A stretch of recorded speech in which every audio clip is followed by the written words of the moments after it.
On, of course, you already know what it is. You already know what it is. I have to tell you what the show is. And on, of course, you already know what it is. There we go. I gotta tell you what is going on with the show. I gotta retweet it too. It looks like everything is recording. So just to let you know, welcome to the No Filter podcast, where we typically broadcast this shit on Saturday at 7. But because I was on vacation, I decided to give you guys, you know, a Sunday edition. We got a couple of things to talk about. Before we got to talk about the house cleaning of sorts, right? The house cleaning of sorts would be, um, let's see here. Now, this is going to be recorded simultaneously on YouTube as well as Twitter. And if you don't want your voice to be shown or recorded and used, then you probably shouldn't join.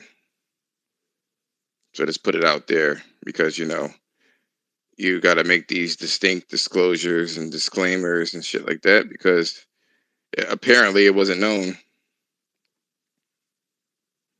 So let me go ahead and put the little picture here.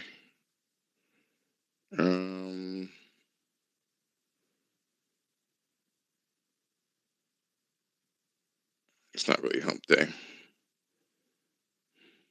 5 o'clock.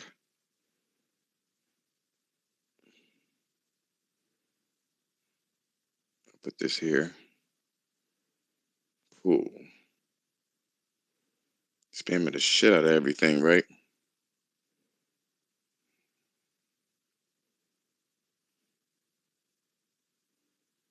There we go. All right, so we're good. We are good. We are live. It's on YouTube, and it's being recorded simultaneously. So let's begin. Before we even start, I wanted to kind of tell you what the fuck is on my shit. Okay, what has happened?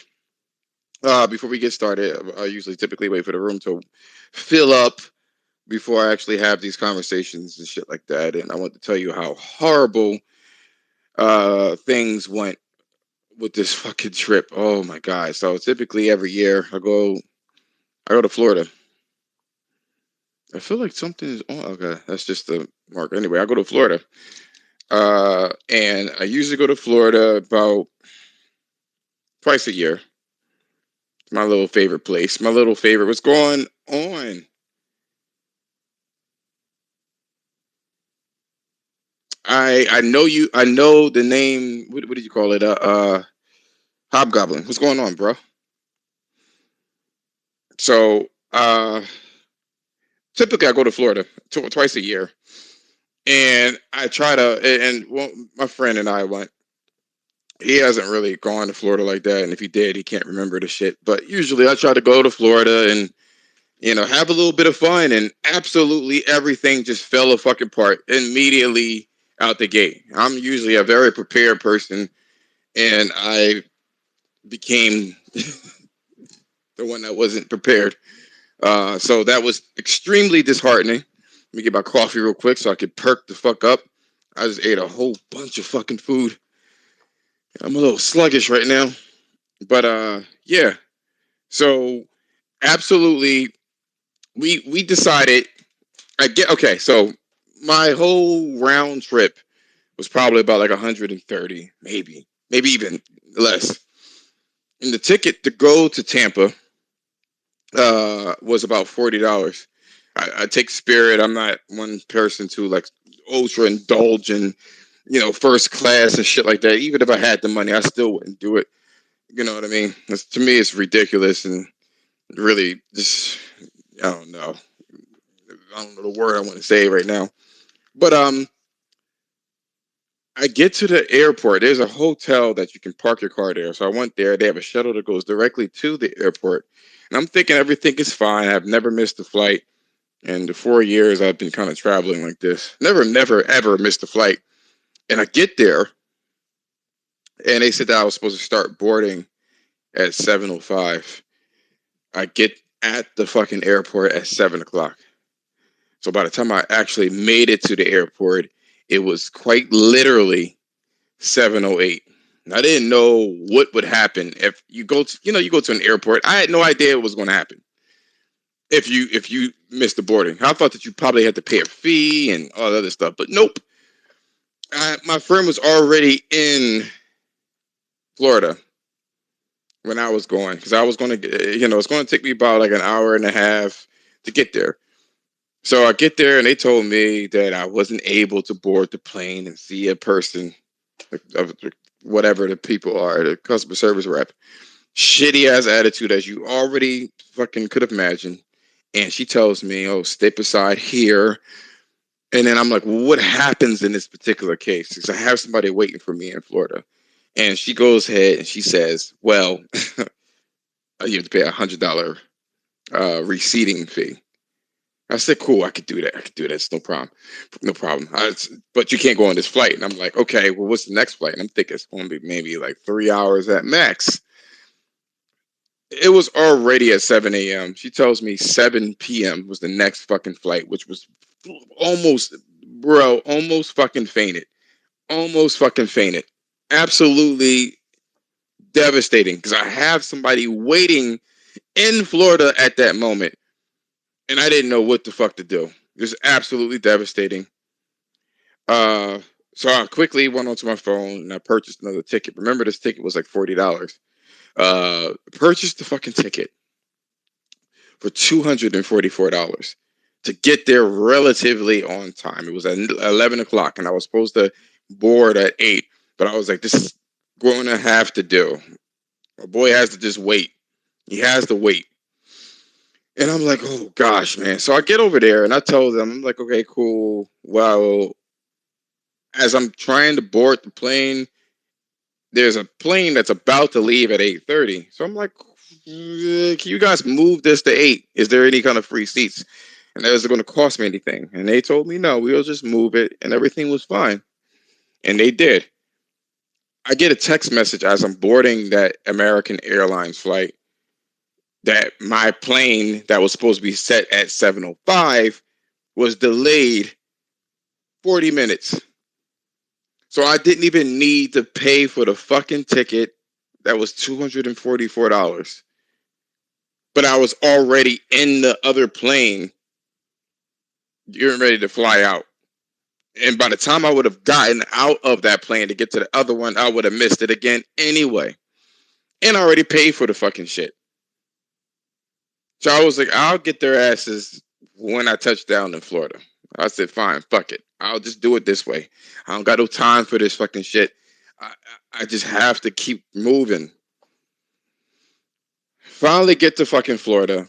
I meet up with my friend there. We get into the fucking rental car, or at least we start to purchase the rental car. I'm already fucking tired as it is. So I basically get into Florida around the same time I was supposed to get into it anyway. We go get the rental car.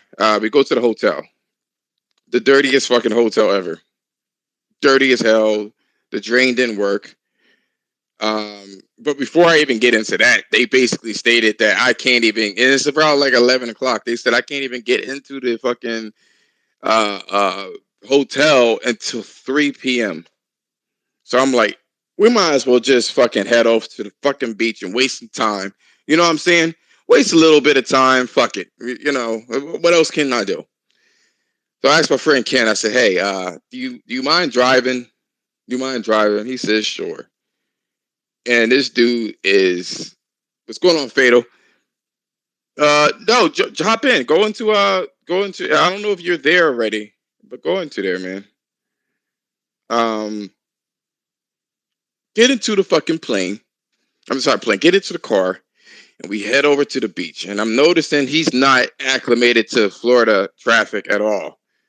At all.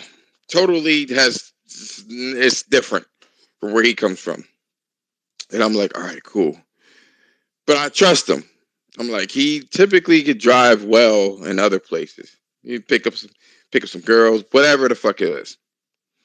We go over there and fucking hell. Oh my god, it was so crazy. Let me see here. I think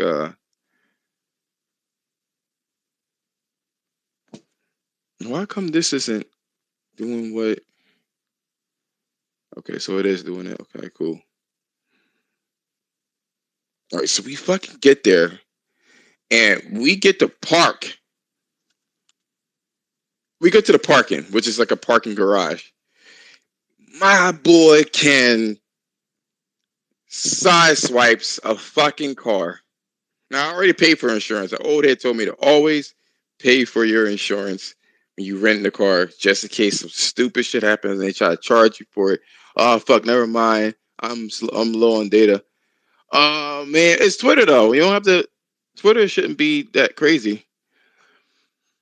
But he's trying to park, and the back of the fucking car gets sliced just like the fucking Titanic. Totally fucking slices the fucking car, man. And I'm just like, you gotta be fucking shitting me, yo. I'm losing my fucking mind here. Not only do I have to pay an extra $244, and that could have been completely avoided if I would have been a little early, or if the fucking airlines told me it was going to be delayed ahead of time instead of telling me after the delay happened that it was going to be delayed. Um, so I chilled out. I said, whatever.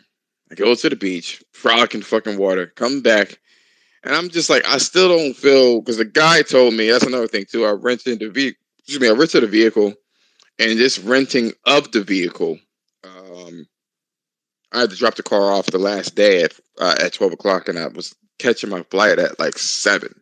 You know, so he was like, you may have to be charged an extra day. And I was like, well, is there anything you could do? He says, no, I got you, fam. I got you. Don't worry about it, man. I got you. You don't got to worry about it. It says it's going to charge me anything. He says, no. When this whole side swipe card incident happened, which I already paid for the insurance for, that was taken care of. Uh, I realized that they charged me for an extra day. I called customer service. My freaking headphones aren't connecting. What do you mean they're not connecting? Oh, okay. Hold on. You requested it. Let me see. Let's try it again. What about now? Yo, can you unmute it?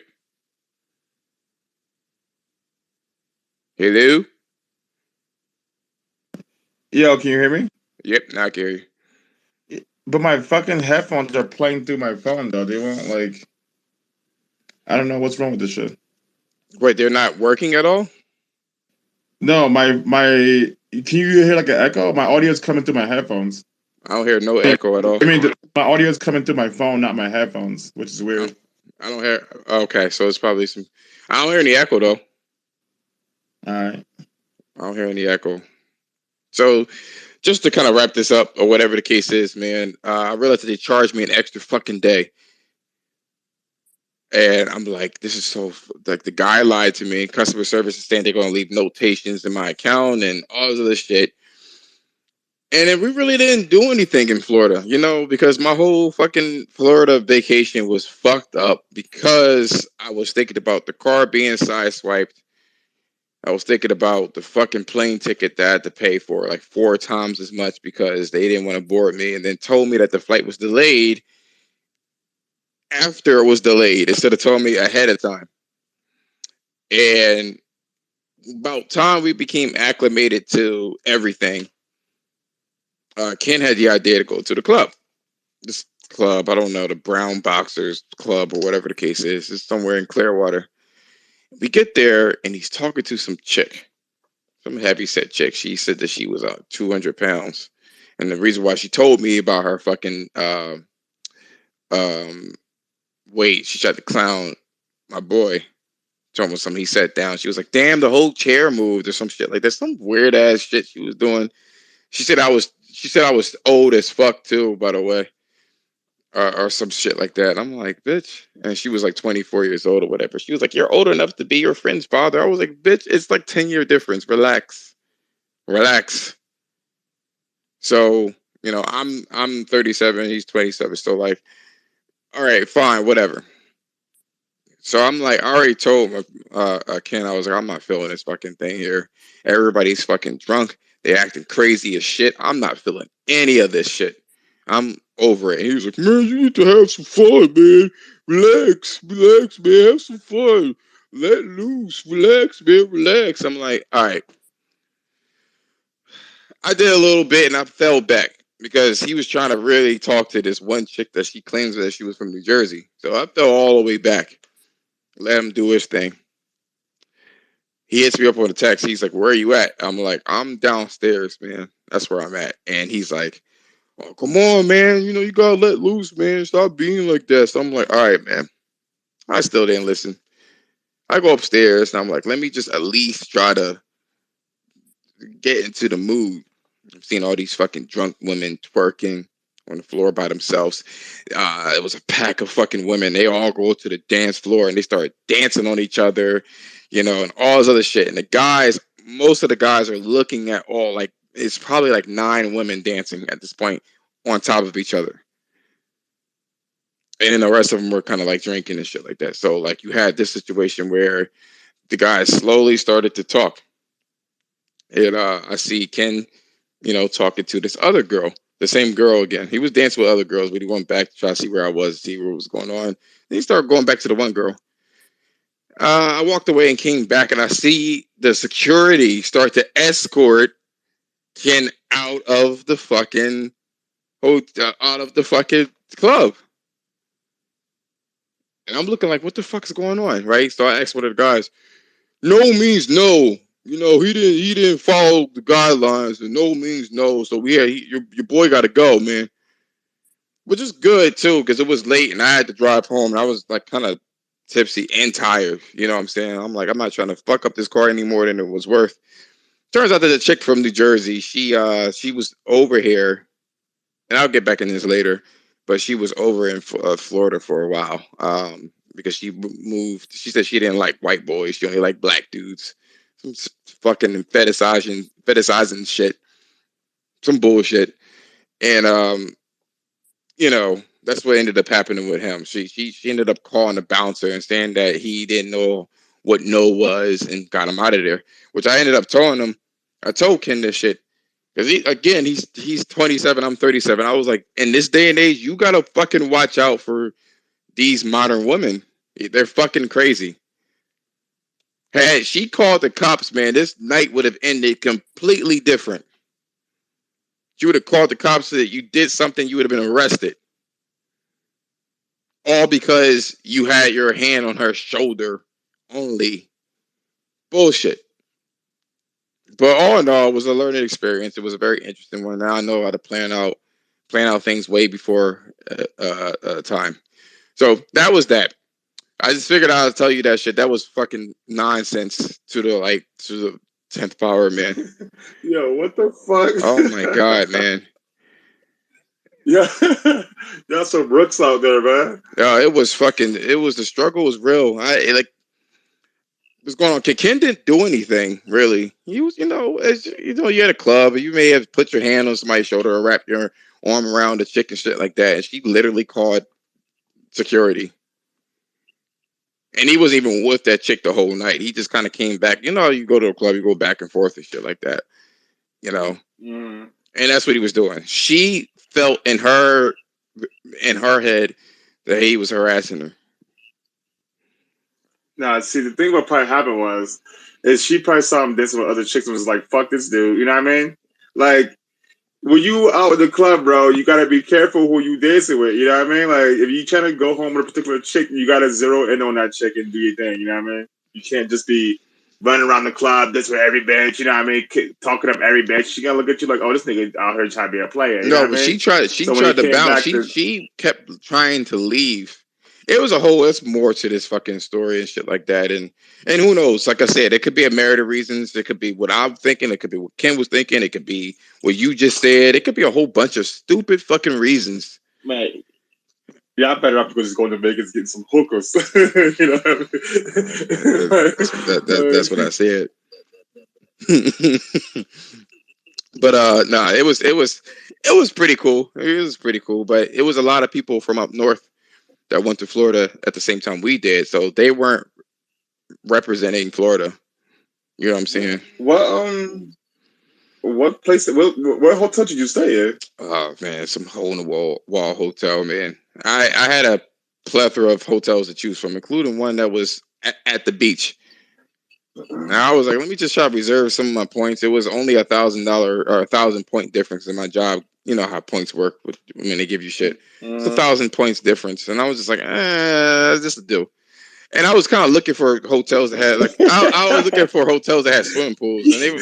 Are you wild? I was like, this is do because I was like, I don't want to be stuck on the beach in case because I was looking at the weather, but I didn't want the beach to be like because they were saying it was going to rain, and it ended up raining, and it stayed cloudy the last day that we were there on Saturday. It was cloudy the whole fucking day, so it wasn't. You know what I'm saying? The day before it was kind of like partly cloudy, and it was getting cold and warm and cold and warm, and it was actually hot where I'm at now up north than it was in Florida. It's like 96 degrees today right now. And in Florida it's 87. So, I was like, I don't want to be stuck on a beach. You know what I'm saying? I don't want to be stuck there. And I kind of want to be closer to the city in case, we need to go in other places and stuff like that. But I know not to do that. You live and learn. Eco Lodge or whatever the fuck it is the hotel, by the way. And I've been there before. That same place, the first time I visited Florida, I was over there, and it looked nothing like that. The pandemic fucking crumpled that place. Bitch had a roach in that fucking shit. The fucking drain, the shower that the tub didn't work. It didn't drain, bro. It was absolutely. It was so ridiculous, man. It was so. Bro, I gotta be at the Marriott or something, bro. What are you doing? Bro, we could have though. All that was very possible, man. It was just very possible. See, because I'm not a party person. I was just like,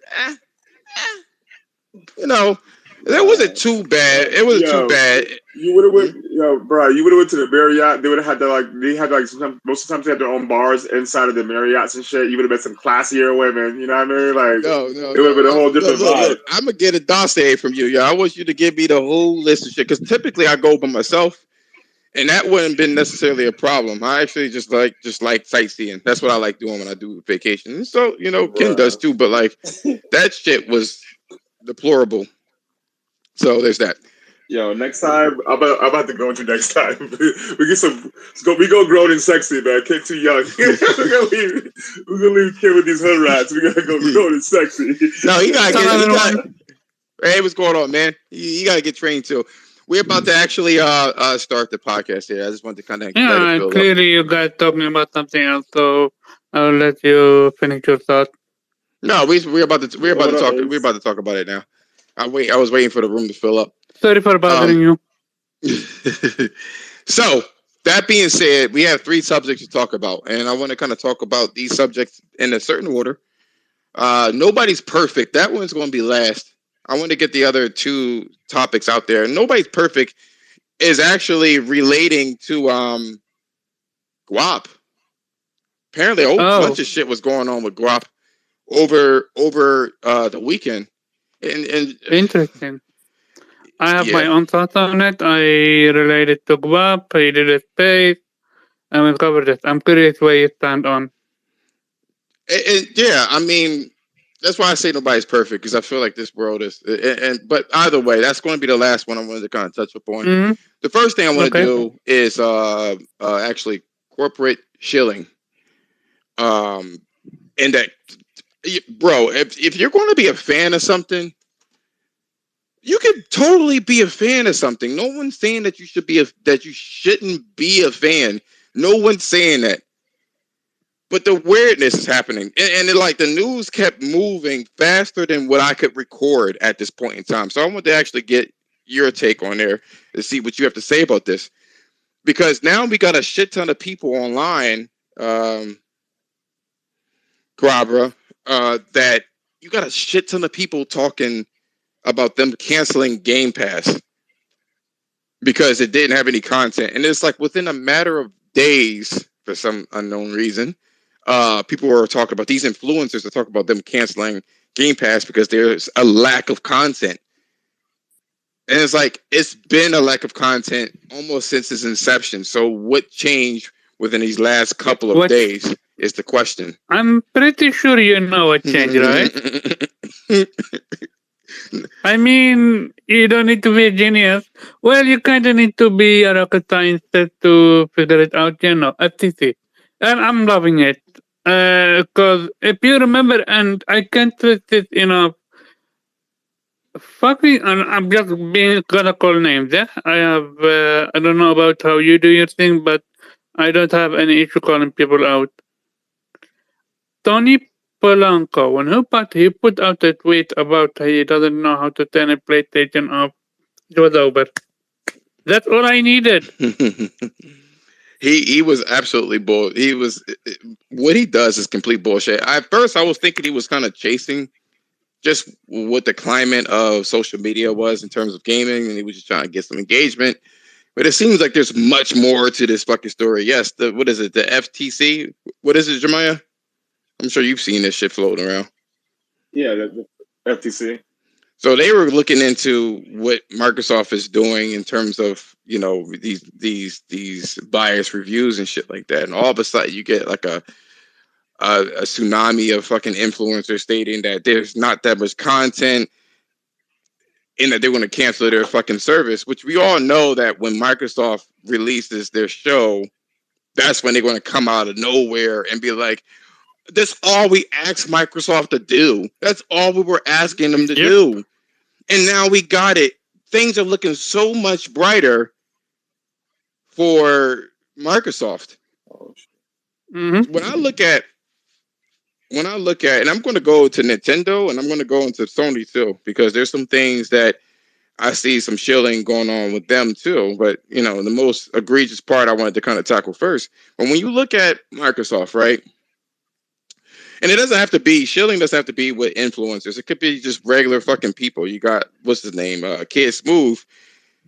I don't know why he loves it so much. I don't get it. I really don't. But it is what it is with him. But when I look at Starfield, they're using that busted ass creation engine that was barely hanging on the PS4 generation. It reached this fucking peak at the PS3 360 generation. And then they were really trying to make this fucking engine work, and all the games that came from this creation engine were hot bug mess. That all of them were. And they didn't look good graphically. And I guess that engine has so many limitations, and they only use it because of the way the AI remembers your actions in the world, which, as much money as they made on Skyrim and etc., they should be able to actually make a better fucking engine. So I have a couple of theories in terms of how Starfield is going to be. I think it's going to exactly be, and I have to talk about how Starfield is going to be because this is going to give credence to Game Pass and these shields that keep saying that, contrary to fucking reality, that nothing's wrong with Microsoft. It's just weird shit. I think that Starfield is going to be exactly what we thought: Skyrim in space. I think that's what it's going to do. I think if you want to go to different planets, it's going to have like this whole Destiny loading screen where you have a loading screen with your little customizable like spaceship, and it's going to load another area. You're not going to be able to fly off the fucking planet. I feel like it's going to be a very rudimentary design and take some cues off of Fallout and shit like that, and have the cityscape of asking people in the activities of a Skyrim game. And I feel like it's going to be massively disappointing. We don't even know what it is, so it's kind of hard to, like, we've hyped the game without knowing what it is. We haven't even, unlike Cyberpunk, we haven't even fucking seen gameplay at all. At least Cyberpunk, they had like a fucking interactive demo, and I don't think Microsoft is going to do that. What you gotta say about that, Kay?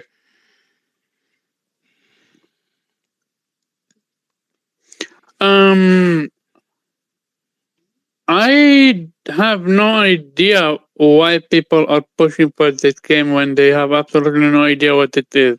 Yes, it's Skyrim in space, but what is it precisely? And here is my biggest issue. And for the people that are going to say that's not how Bethesda do the thing, like fuck off. When you're confident in your game, you're gonna release gameplay, even if it's a Period. snippet. Oh, look at God of War. It took them a long time because PlayStation.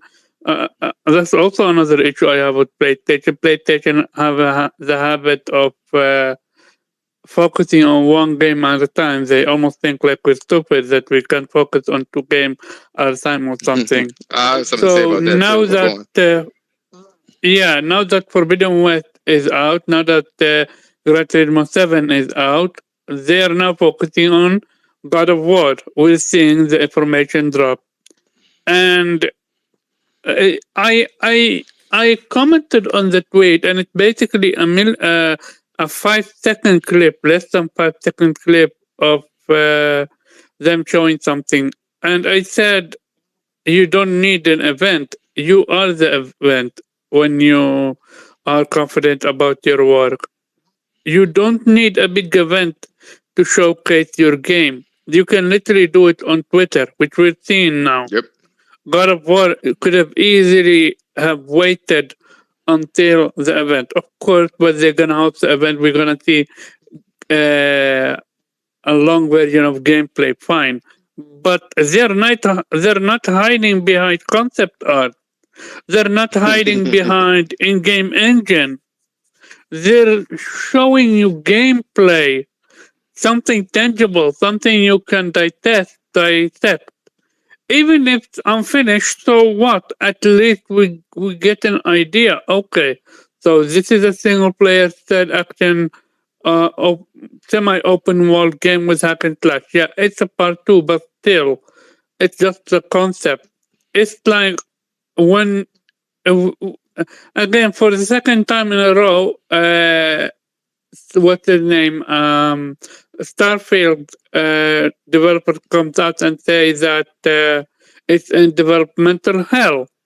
According to Jason Schreier, he had people calling it the next cyberpunk when it comes to development. So, I believe it. what do you do? I believe it. I believe it as well because they're not showing it.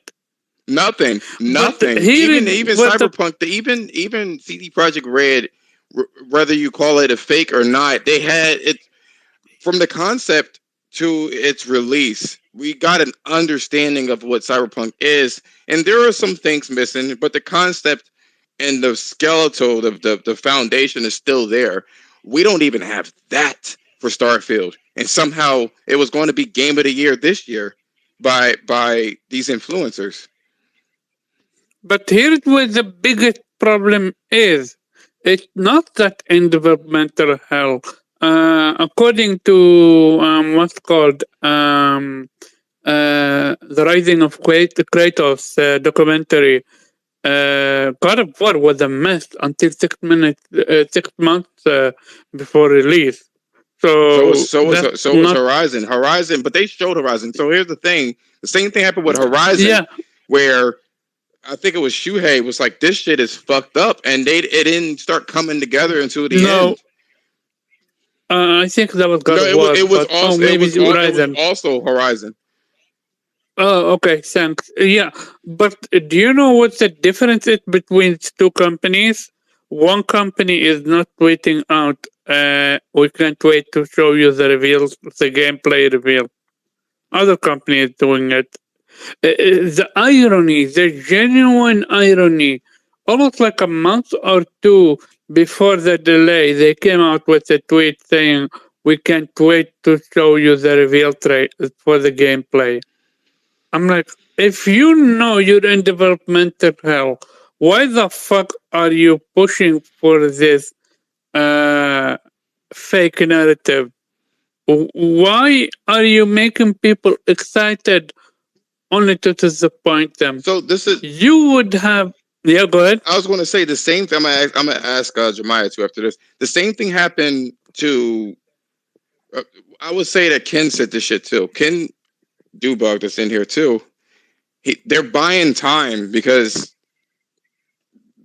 the amount of trickery they use to make Game Pass look great beyond concept is running out. You know what I'm saying? Now we got the PlayStation tier system, PlayStation Plus tier system that's coming out that's showing itself to be more value, to have more value that's tangible versus a hope and a prayer and a dream. So you got situations that's going on like that, and I can't understand for the life of me. I could understand like Tony Polanco; they getting paid for this shit, obviously, or Yeah, no. even Paris. Either you're getting paid or you're getting some sort Oh of yeah, play. no. I get them, but for the other fucking people, it's beyond me. For an average fan, the shill for a company, I don't understand the interworkings of the mind for these people. So I have spoken with a few, genuine conversation, no bullshit, no, and it really seems to be the dream of what if. What if Microsoft can go back to the old day of glory? They truly see Phil Spencer as their savior, and they truly believe he can turn the ship around. He's made it worse. He's made it worse. Jemiah, what you gotta say about this? I know you've been kind of waiting. Jemiah? My bad, my fucking phone screen keeps blacking out. About Starfield? Just about, well, let's say about Starfield. The corporate shillery. The corporate shilling, and what's going to happen with shilling this hard with nothing to back it up. You know what I'm saying? I feel like with the whole, like, I feel like at some point, fans of that particular platform, in this case gaming, need to fucking come out and call out BS. I think they need to do that. I'm gonna let you go, and I'm gonna let I saw his name. I bet. Rogue. Rogue. I'm gonna let Rogue say what he has to say. But yeah, go on, please. As far as like corporate, as far as like people being paid to show and shit like that, and then not disclosing it, yeah, they're about to get their comeuppance. You know what I mean? But I don't. I mean, I don't like. I understand why somebody would like, try to shield and get into the fucking corporate world or get into like the good graces of Microsoft or a company and then get kickbacks and get paid for it. But the people who are doing it for free, I really don't understand what their problem is, especially when your preferred platform is literally fucking dog shit. You know what I mean? Like, I can see if you're trying to shield for Nintendo or PlayStation, but Xbox, like, they haven't done anything, and they came out to, for 4 years. I think it was like Tay Kim or some shit, or Kim Tay, whatever his name is. He came out and was like, if I was paying for Game Pass Ultimate for 4 years, it'd be like $240, and I only got one game, and that was Forza 5. Like, I agree. Like, what are you guys doing? You're not helping the company by constantly being out here fucking raising your pom poms when they're not doing anything. You know what I mean? It's like you're down fucking 72-0 at half, and you out here putting the greatest halftime show of your life. Like you know what I mean? Yeah, like you might want to save that for next season. Like I don't understand that at all. Like unless you're getting paid for it, there's no point in doing it. Unless you're doing it to work towards getting paid for it, there's no point of doing it. You know what I mean? Like I like the Cowboys, but I have never bought a Cowboys jersey with my own money. Like, people have given me jerseys, my family, but I've never bought any of their memorabilia, none of their shit, because they already have enough money. My support is just me liking the team, and that's about it. I'm not gonna buy a bunch of helmets and jerseys for $1,100 each and shit. You know what I mean? Like it's just pointless to me. I'm glad you made me remember that shit too, because like, are these people so connected to these brands that it's a part of their identity that they feel like it's hurting them to even call out BS? What you gotta say about that? I just saw your fucking name. I'm sorry, man. I'm all over the place. Real quick though. I was gonna say my only support for these companies is me buying their games and playing them. You know what I mean? Like I'm not gonna be on Twitter, fucking like shouting out Neil Druckmann or sucking off these developers. Like I bought your game full price, and that's my support for you. That's about it. I don't care what your name is. I don't care about your Twitter account. Matter of fact, I don't think these devs should even be on Twitter. If I was Sony, I'd be like, get the hell off Twitter. Yeah. If you want to have your private account, cool. But come out here, like I work for Naughty Dog, I work for this shit. Like you're just You're just drawing trolls to you. You know what I mean? You need to fall back, go make these games, and then have your own personal accounts. But like all that other shit isn't necessary. I don't care who made the game. I don't care. Is the game good or not? That's all that matters. That's all that should matter. I should say. But Cats is like Kojima. Cats is over here giving Kojima like god status for what? He's not the only one who made the game. There's a whole entire team behind this. You know what I mean? Enjoy the games and stop fucking playing these companies. They are attached. Like I said before, the what they like is braided into their personality. Rogue, what you gotta say about this? I know you've been waiting. Hey, you hear me okay? Yeah, I can hear you well. So, I gotta say, man, ever since Phil Spencer came on, it's like they've had to literally pay their fans to say good things about them. If you remember back in 2013 when the Xbox reveal was they almost killed themselves with that reveal. And they had to pay influencers to say good things about Xbox One. Like, I say what you will about Don Matrick. Yeah, he fucked up when he said, "Oh yeah, we got a console for offline users. It's called the Xbox 360." Basically telling guys, "Well, don't get the new console." But you got to admit, like, the 360 generation, that was the height of Xbox. Like, given what Don Matrick had done for Xbox in the past, I think Phil Spencer, it was not a good replacement. He wasn't. He canceled things over and over again. I can't believe there's actually people out there that said that he's saved Xbox. It's like it's fucking ridiculous. Like I said before, and I'll say this: is I wrote this in my notes before I even started the podcast. They associate with the brand so much that anything that hurts the brand, including themselves, hurts them. So it's like self-inflicted if they call out the bullshit. I'm gonna say one more because I have the two other brands that I want to get into, and this is gonna be super controversial. So 91, man, what you gotta say about all this shit? Hey, so I've been seeing a lot of controversy these past couple of weeks, with influencers and ambassadors and Game Pass. This is what I'm going to say. Microsoft, from the beginning of the times, they've never had an identity in the gaming industry. If no one have any of you guys watched the documentary? I wanted The I Xbox wanted to documentary? watch that shit so bad, and now that you mention it, right? You, You guys realize this is the thing too. The management is so fucking trash with this company. It is fucking garbage. They had I spoke to an Xbox fan last week, and I'll let you go with this 91 too. I spoke to an Xbox fan last week about what he liked and what he didn't like about the fucking service. Right? He goes ahead and he says they need more games that are more story driven and more superhero games. Operative phrase being the superhero games, right? mm-hmm. I just found out today that Microsoft actually turned down Marvel. And guess who it was? Phil Spencer. The bullshit. Continue, please. Continue, please. Man, I haven't said. This is what I'm gonna say. Gamers this generation, I promise you, bro. Microsoft, this is gonna be the last hardware. They need to get out of the hardware and just be third party platform like Sega. Just get out. They can't beat Sony. They just cannot. Sony They is can't beat dominating. They're anybody. destroying. They can't beat anybody. You had a low hanging fruit. You could have beat I'm the not. And the Wii, thing is, the Wii U. You and the couldn't do thing that is, either. and here's the thing. Look at this. If you look at Microsoft, they got into the cell phone business, okay? And what happened? It didn't work. Got out of the cell phone business. And what I'm going to say is, this is for Phil Spencer. They haven't grown their fan Yeah, you were base. talking about the identity. If you know that, they haven't. Xbox as a brand has not grown their fan base since the 360 generation. Let that sink in. Like, and that, bro.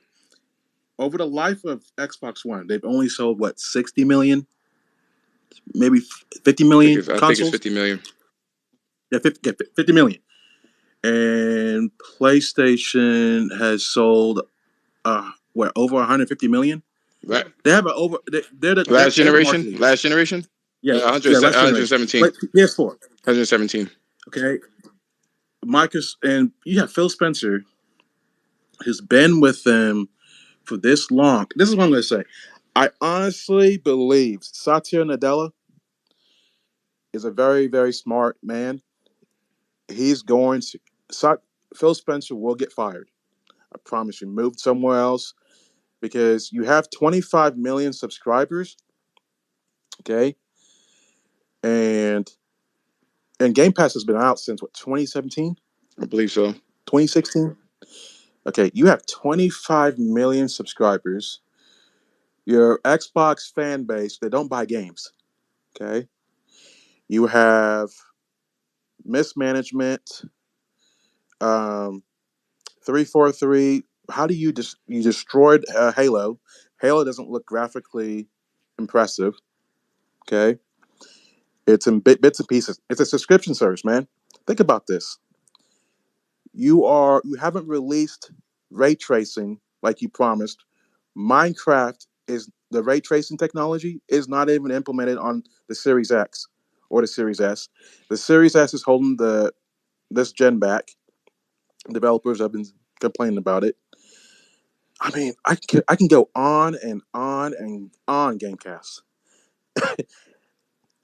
Phil Spencer needs to go, and I feel so sorry. I feel really bad for Sarah Bonds. She deserves better. I do not want to see Phil Spencer put Sarah Bond on its E3 because if you look at everything that's been going on, I think Microsoft is going to get out of the hardware business because they clearly cannot compete with Sony. Look at the developers. Okay, can you remember a time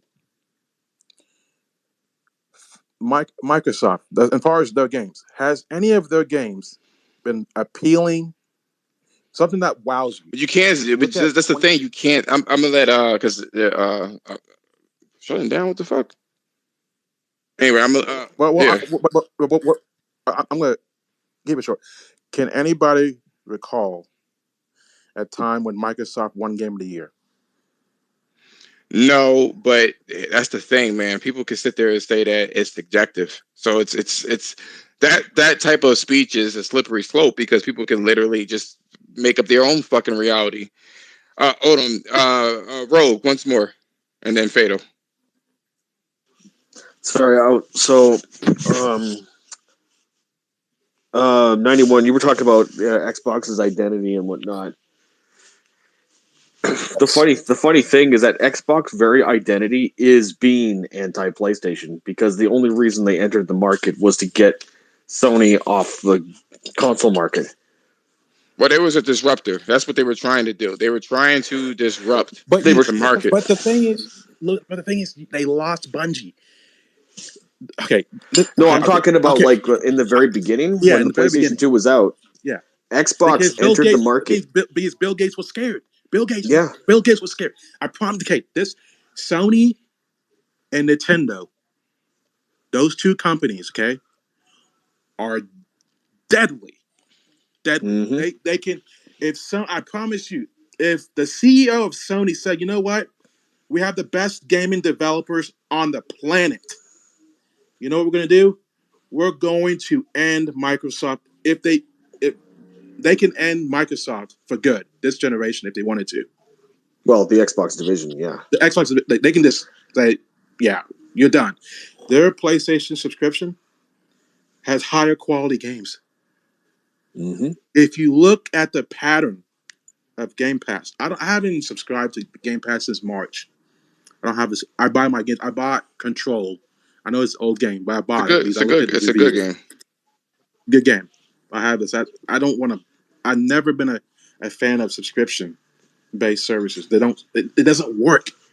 It does not work in gaming as a media, as a It doesn't media. work. It Okay? doesn't work. And just please try to keep it short because I'm trying to. I gotta Yeah, talk about Sony and I gotta talk about Nintendo as well.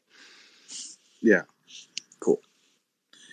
But all I'm gonna say is, Phil Spencer, you bought Activision. This is the last thing to say. They bought Activision, okay?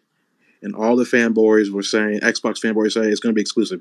They will never do that. I said this. Even I'm smart. I have common sense. I said this. I had friends of mine telling me, "Hey, it's going to be exclusive." It's like there's no way. Sony has 150 million players on their side. You cannot make that exclusive to Xbox. They have a smaller fan base. I said this in terms of when they first announced the Activision acquisition. I try saying that 3 times fast, but like I said this. I wasn't even worried. I spoke to Ken about this. He was like, I was like, this doesn't even mean anything. There's no way. Like it's a loss for them. They take away Microsoft or they take away Sony from this and make it exclusive. They're going to damage the brand of Call of Duty because people are not going to uproot themselves to go somewhere the fuck else, lose all their friends and shit like that. That doesn't make any fucking sense. You know what I mean? And Yeah. lo and behold, it actually happened exactly how I thought it was going to happen. It's happened exactly as I thought. But the whole, so, Yeah. yeah. Let me let Fado. But what I'll say, okay? This thing, I see what's going to happen. Okay, this is my prediction. If Microsoft or the fans do not wake up this generation, okay, forget about the console war. Okay, I don't. If they don't wake up this generation, they're done, bro. I even promise even you. if Even record this. I promise you, Microsoft will pull out of the hardware division and just go third party as a platform. I said this before that Promise you. they were planning on this was the third party aspect was a contingency. Fado, go on. Yeah. How's it going, ladies and What's gentlemen? going on, man? Trying to get I'm acclimated trying to. to talk loud because I know my mic sounds really loud on here. No, But you good. nah, man, Freaking, there was something that I overheard somebody say earlier. I just wanted to clarify something on, but I can't remember what the hell it was now, man. Go on, I'll come back to me soon. I'll come back. I'll say this, right? So now I'm going to move over to PlayStation, right? And their and corporate shilling for them. A lot of you people are not going to like what I'm going to say, and that's okay. We need to be in a world where you can have your own opinion and you can be able to agree to disagree. You have to be an adult and accept other people's viewpoints and not take it to heart if somebody doesn't agree with you. It's too many people. There's too many chemicals and hormones for everybody in their brain for everybody to be the same. There's just too many of them. It is way too complicated than that. With that being said, I don't give a fuck how many awards The Last of Us 2 got. That is not indicative. That's not for you to run around as a fan, as a pony, to say that that's the best game ever fucking made, and then turn around and say that, oh, Xbox never had any awards. You can't do the same thing because it's like you're giving credence to one thing and not the other. I don't think having awards is indicative of any fucking quality. I mean, that's this too far. Let me back that up and say this: the general consensus, if they what they're saying is actual like verifiable proof or something that's verifiable, then fine. You know what I'm saying? So like, let's say Elden Ring, right? Someone says that Elden Ring has technological issues where the grass won't load. That is something that everybody should be saying if they're reviewing the game. That's a verifiable thing. And that should be in a review. And that will be good for people to read up on and decide if they were going to accept it or not. I, for one, did not like, I don't like the direction that Sony has been going. They do produce really good fucking games, highly produced games. What I don't like, but at what cost, right? well, not even just the cost. What I don't like is that they are such slaves to fucking to pandering. I fucking hate it. I hate it. The whole pandering shit is bothersome for me. The whole, you can't even fucking leave any type of like coarse language when you're tweeting things out on the PlayStation. It will automatically block that bitch.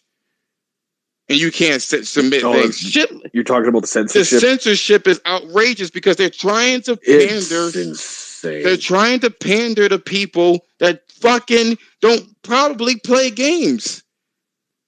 You're pandering to fucking cosplayers and social justice warriors. Is what you're pandering to. Before you go on, I wonder.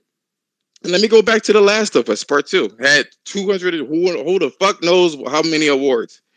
But they did not show you on their fiscal year. They did not tell you on any kind of blog how many units that their marquee game sold. They told you initially that it sold about 4 million, and then it went dark. And then we heard all the bullshit that was happening. People didn't like it. And then they tried to gaslight you into fucking liking it. If you didn't like anything... That game started a civil war with PlayStation gamers. I swear to God. If you didn't like any aspect of the game, you were immediately branded as one of the isms. Sexism. Or phobias. Instantly. And you could be like, yo, I just don't like, it's too bloody. You just don't like it because Ellie's gay. It, like, all the gaslighting that went on, and the reason why this holds a place for me is because I call myself trying to grow my little YouTube channel. By the way, it is Gamecast. That's all it is Gamecast. But anyway, I'm trying to grow my little YouTube channel, right? And I'm trying to get above, and I didn't do anything inflammatory. I deliberately got the game leaked for myself, and all I was supposed to it was in the title and everything. All I was supposedly saying is that there are 5 people that said they did not like the game, and I was going to leave it like that. And because I had The Last of Us Part 2 as a title, that video was fucking shadow blocked. That pisses me off. That is not my freedom of fucking speech. And that has nothing to do with YouTube either. It was Sony and it was Naughty Dog that got in there, my teeny ass fucking channel, and got over there and pulled their fucking weight around. I don't appreciate that shit. And then in terms of representing, every fucking time I see an interview, I see these things. A feminist, that's a developer. Her hair is shaved. She has all sorts of colorful fucking hair. She got the fucking bridge nose piercing. It's the same clone look across their studios. And they mention how shitty fucking men are. As a man, I'm not okay with that. I'm not okay with it. Not okay with it, period. And yes, that is a problem for me. And I know that the only way for me to combat this is to straight up they're not getting my money where it's in that direction. But I find it very curious, though, that they haven't mentioned any sales at all. So the whole SJW and pandering to people that just basically are cosplayers, they just like the characters, but they don't really buy your game. All those people that they're fighting for, I don't remember them buying the game. They just have pictures of lesbian drawings of this and that, and that's fine. But they haven't played it. I haven't seen it. But go on, man. Josh. But what I want to say is, like, they haven't released a lot of numbers for a lot of things. I think they're just waiting for, like, one time where they could come out and be like, Horizon, Forbidden West, Last of Us, Ghost of Tsushima, all these games are over 10 million. So they're probably waiting for their right moment. But hold on. I mentioned a couple of things. When they do their fiscal year or fiscal quarter, they have the games labeled as to how much they sold. The Last of Us isn't a part of those. They show Returnal. They show other games to each other. Returnal, Ratchet and Clank. Horizon, Days Gone. That's the game that's disappeared. This is why you don't put people like Neil Druckmann in charge. I'm about to say maybe they're probably waiting. I doubt the numbers are bad. I doubt that. It's probably at 5 million for a marquee game that sold 20 million prior to it. No. When they come out and tell you the numbers, it's gonna be crazy. I guarantee you. They're probably waiting when they announce the new remake or factions. They're gonna be like, the game that sold over 10 million copies. They're gonna come out and say it, but they're waiting for their time to say it when it makes it look good. Like Horizon. Horizon is the 4th best-selling game this year, so I guarantee you it's in the millions of copies. But they haven't said anything yet. Like I'm actually just gonna say right now, I am dreading the remake for Last of Us. I feel like if they do this remake, Neil Druckmann is gonna smear the shit out of this remake in order to try and justify his shitty writing for the second game. My thing is, you might think it's shitty, but the game was good. I don't care what anybody says. Like the game gameplay wise, it's a great game, but narrative wise, it's fucking. And horrible. we're not talking about But here's the thing: if somebody writes stories for a living, right, or understand or critique stories, there's been a lot of like reviews for this game from actual people that writes these things. And there is a formula you need to follow, period. And the formula is very sloppy in this game. We're not even talking about what happened to Joel or anything like that. It's sloppy writing. I get it. I know you like to play the contrarian and shit like that, but ultimately, hey, don't spoil it. I beat the game twice. No, time out. I beat the game twice. Okay. It has nothing to do with whatever. I like the game. All I'm saying is, just because you don't like the game doesn't make it bad. I haven't played the game. Just know. Well, I'm just saying though, I don't like fucking Elden Ring, whatever the fuck. I didn't play the game. I don't really care. I don't want to play it. I don't have an opinion about the game. But people who are just saying the game is bad, that your opinion doesn't have more weight than anybody else's opinion. But nobody. I didn't say straight up the game was bad. I'm saying that from a gameplay standpoint, it's great. From a narrative standpoint, it's really terrible. That's your opinion, though. That's what I'm saying. Okay, I'm not saying that the game itself. This is what I'm saying about the whole contrarian thing. I get that you beat it twice, and I get that you like a lot of things that I do not like, and you're more forgiving in those particular aspects. You know what I'm saying? That's fine. But when the game has a certain pattern, or excuse me, if stories have a fucking certain pattern, third and fourth acts or whatever the case is, and this game decides to do its own fucking thing, and then the pacing is fucking off, and a lot of people state that the pacing is off, there has to be some fucking truth to it. At the end of the day, there was a lot of people that didn't like the game. Whether you want to say that you can like it as your opinion or not, the general consensus is almost split down the middle. I don't think it is, though. Otherwise, they would have got fucking 200 something awards. Well, okay. It wouldn't have won all these awards. That's what I'm saying about people that grasp onto awards. I mentioned that before. When people grasp onto these fucking awards, you can get paid to reward something bad. I'll say it again with the whole Cyberpunk thing. Everybody said everything was okay with Cyberpunk, and it wasn't finished. And there were game-breaking things that was happening, whether it was PC or console. It was way worse on console.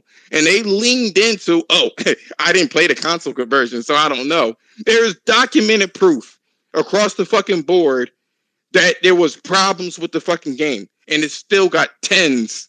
On top of that, we're going to look at Elden Ring. If you want to play it that way, there's an Elden Ring situation where the game has a lot of fucking issues and they were completely overlooked. Shit, people didn't even fucking buy to finish the game and had mad time. You can't go based off of awards.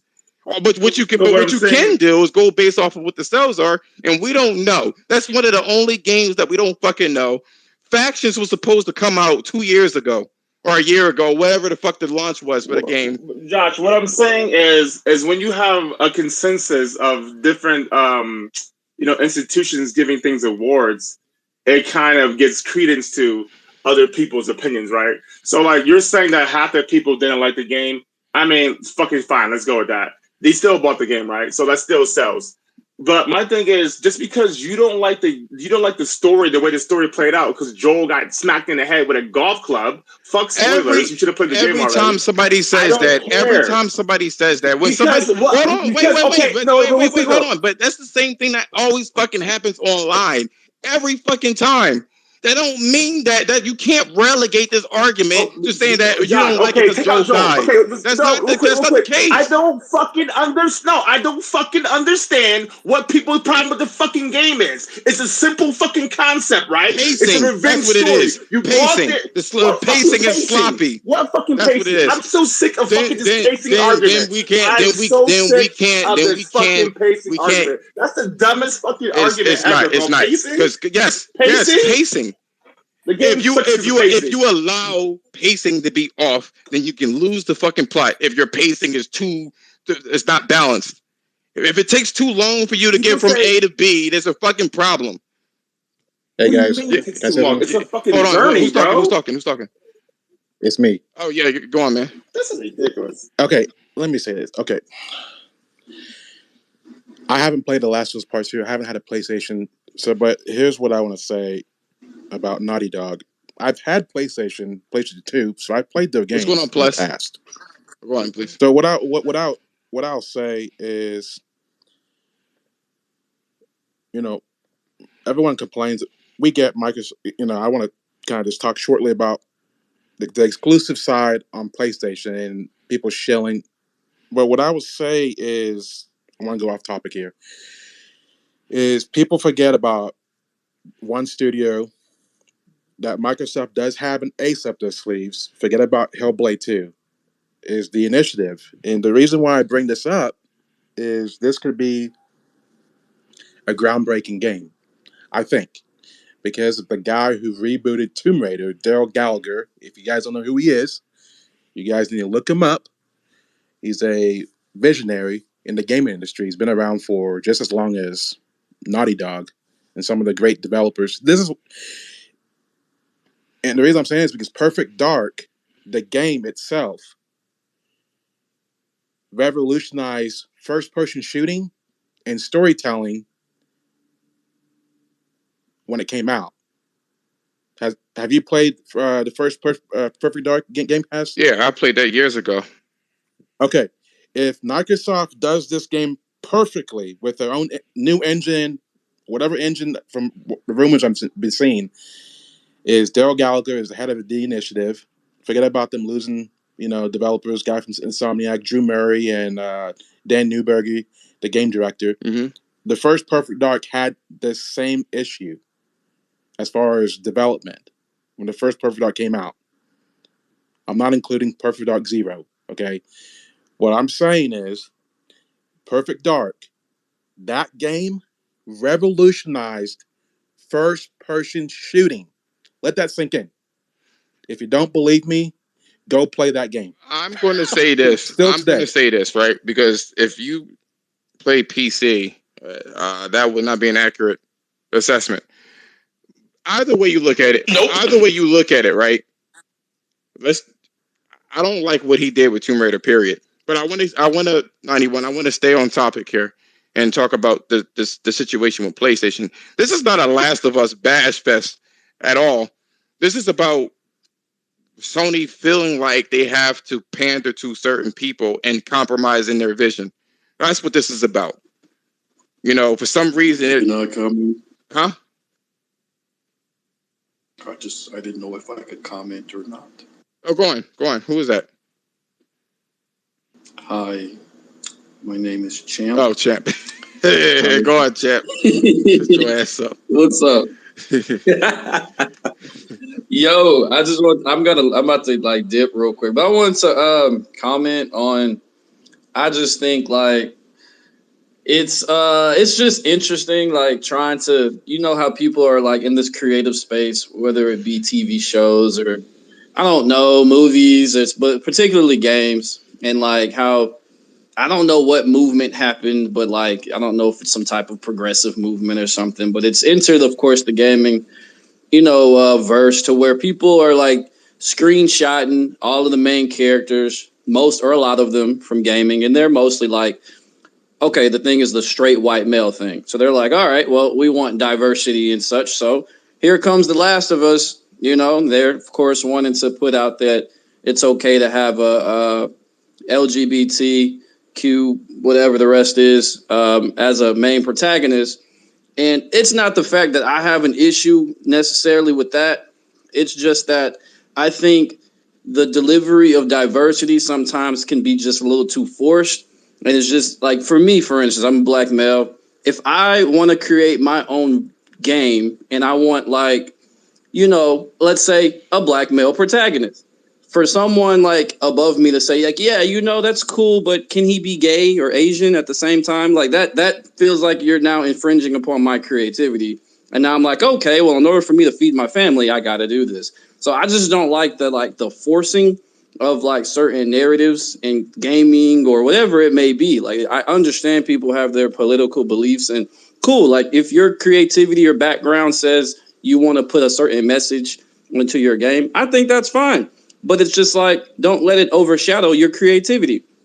Like, I don't want anything to overshadow mine, but at the same time, like, if I do, let's say, put a black male protagonist, like, I then don't want to be attacked for like, oh, well, why isn't he a white male, or why isn't he, he's, I don't know, has prosthetic legs, or why is he not purple hair? Like, I don't understand that portion of it. It's just like, this is a game at the end of the day. It's not real. It's not necessarily based on reality all of the time. It's just something creative. But again, I don't think certain things like that should like be forced by certain companies. And I just think there's like a push for it. And so like certain companies may feel the pressure like to remain relevant. They have to like put on an image, and so they take it to maybe an extreme. But I don't think, like, I've never as a kid like grew up like hating any game because of their protagonist was a certain, I don't know, like white male, this or that. But I did kind of was like, I would like to see more of a, diverse range. Just, I think it's okay to bring in diverse like people, and to say like, hey, let's say I'm bringing you in, Josh. Let's say, like, hey, what are your ideas? Let's put this out there. Or let me say I'm bringing in the Jemiah guy, or this Stone lady. Like, let's say like you guys are the creators of your own content. Like, just put it out there. But I don't think it's cool to be like someone who's already in position. You're gonna make them do something that they don't really believe in, because I think I think it shows. On that real quick? I think it kind of shows is, in your art. But Champ, though, if you're independent, if you're an independent studio, fine. If you work for a company like Sony at the end of the day dictates what you put out. No matter what people want to say, Sony tells them, "I want this game." Days Gone 2, I don't want that. Make a new game. You know what I mean? Yeah, my thing is, people always say whenever there's a character who's not fucking white, male, this has been diversity. This has been SJW. Automatically, it always goes to that. Who the fuck were you in the fucking meeting? No, I don't understand why people always instantly go to, if the character's gay or anything else, this is some diversity SJW shit, when maybe the creator just wanted to make that. You know what I mean? No, that's right, though. Nobody knows that, though. Wait. Hold on. Let me say this, because that's always the argument. So always the argument that and this is what I was saying, like, when people get entangled with their preference, that they fight it to the fucking death. You know what I'm saying? Despite having fucking breadcrumbs completely leading to what is being said. It may not even be the company that's forcing them to do it. It may be social pressures that is forcing people to do it. Let's just say, like, Ben Studios. They were allowed to make a game, Days Gone. And then everybody that came out the fucking woodworks put pressure on them to say that he's a gruff white man. He can't look at his fucking wife. The zombies are fucking white. How come there's no black zombies? All sorts of crazy fucking shit. That's societal pressure. You know what I'm saying? Which is going to force, because the company doesn't want anything negative to happen. It has nothing to do with a white protagonist. I'm a black fucking man. And I can clear as day see that there's something going on. I know I wasn't there for the fucking meeting. Hold on. I wasn't there for the board meeting. Of course, you're right. I wasn't there for the board meeting. But if you want proper representation, most of these fucking games will have would have Hispanic people, because that's what's represented in the United States right now. Followed by white, followed by fucking black, which is like 13% of the United States, and then you have LGBT, that's a transgender, that's fucking 0.02 fucking percent. You know what I'm saying? If you're going to go by the fucking statistics, it wouldn't even make sense when you look at it on the scale. Let's step out of fucking gaming for a minute. Now they're alluding to Batman, Bruce Wayne, right? And the creator doesn't even have any control of this shit anymore. Now this dude is bisexual. You know what I'm saying? Or they What? actively they're Yeah, I've seen actively that. they're actively Batman? changing Bruce Wayne. Yeah. They're actively like retconning shit. For what reason? And don't They're fucking not tell me. retconning Well, anything, bro. whatever. There's fucking tons of Elseworlds. I'm done There's with it. tons of Elseworld stories in fucking DC. They have all kind of DC That's the things where Batman was a woman. that's always the way to do it. I have a different universe, so I It's can do been whatever like the that. fuck I want But with it's this one. always been So I like can, that, and if though. it doesn't work, I can erase it and No, just do this. my thing is, That's what you have the bro, different things. So this is fucking I'm not going to look ridiculous. like, just like my mom says. I don't have to eat a whole fucking cow to taste a piece of beef, yo. I taste a piece of that shit, and I can clearly see what the fuck is going on, and I don't like it. And this is the platform I want to speak on. I don't like what they're doing. I don't like it. Allow Then people to stop have the naming fucking it. I don't understand. allow the people to have their own fucking freedoms. That's Every in time- terms of every their time create. The you put the- societal. you put- Hold on. The societal pressure is what's causing this shit to happen. It's not necessarily Sony. It's the fact that they're folding because of societal pressures, because they're the loudest. Whoever it is that's online are the loudest. I'm fucking sick of seeing it. Okay, when Forspoken came I- out, all it got was trash on. They're fucking trying to pander, making a black woman. All this fucking dumb shit came out for that game. All kind of hate for no fucking reason. Explain that to me. That's not some inclusive I definitely bullshit. understand. So that game. I just don't understand. The argument can be done on both sides of the argument. Just because you're on one side doesn't mean you get to loud and yell at people. No. But that's the whole thing. People that are straight or are a certain race can't fucking speak out on it. I just said this right on my YouTube channel. Jay's cat said, "Do you got a problem with gays or lesbians?" Not at all. Not at all. But if you're going to do proper representation, they are very low in terms of consensus or the census. They're not reporting, or it's just not that many of them. And for them to be half the fucking game.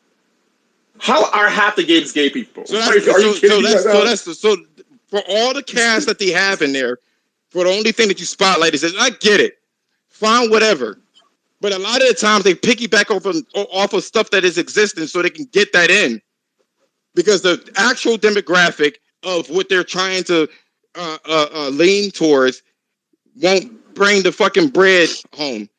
It won't pay the fucking How many bills. characters do they have in The Last of Us? They have Bill, they have Ellie, they have Dina. I'm not talking about The Last of Us anymore. That's the thing. I'm not talking about The Last of Us. I'm blanketing the statement. Characters out of a whole entire game, though. You can look at any game that has a gay character or whatever the fuck, and I guarantee you there will be the minority in that game. It's simple as that. So what you're saying is actually true. The representation is exactly the way it is. You have like 4 gay people and a whole entire game of straight people. Okay, we're cool. not, again, Yeah, you're arguing, you're leading into The Last of Us, and I'm talking about now, because what's happening, it's becoming more and more prevalent. Everybody becoming gay. Hey, can I speak of- But where was the backlash when Left Behind DLC came out for the first fucking Last of Us game? Hold on. The story was about 2 people. Go on, man. Okay, Go on. hey. I'll say this. I'll say this about what's going on. Okay, so I know we know Sony they're very good management. Okay, I'm sorry, Superman got raped. What? No. What I'm saying is, I understand what you're saying, Gamecast, about what's been going on with Jim Ryan and representation, and The Last of Us, and LGBT. But don't lose faith on Sony, man. PlayStation knows what they're doing.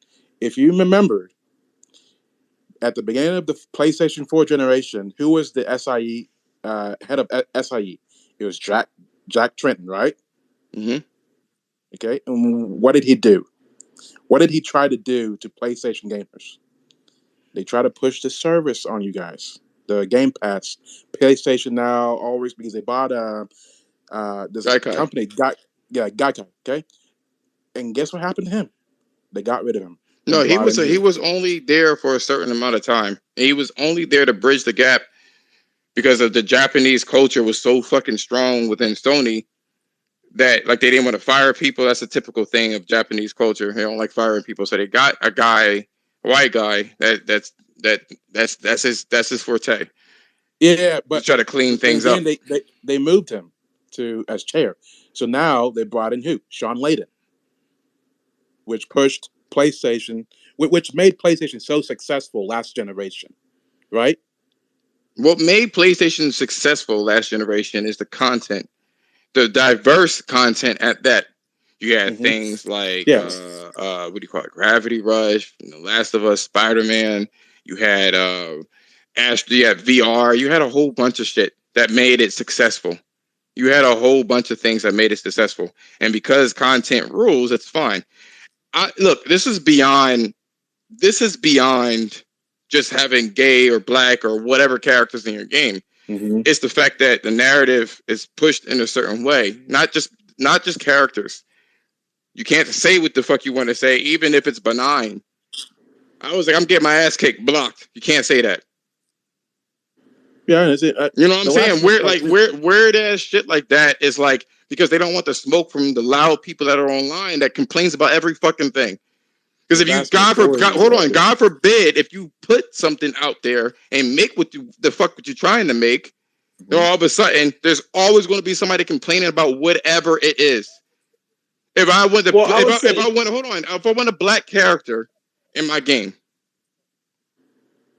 and if I'm a black guy, how come he looks like a typical black guy? How come he has an afro? That all of them don't have, like it's always a fucking complaint. You can't satiate these fucking people. And I'm not going to be a corporate shill for Sony.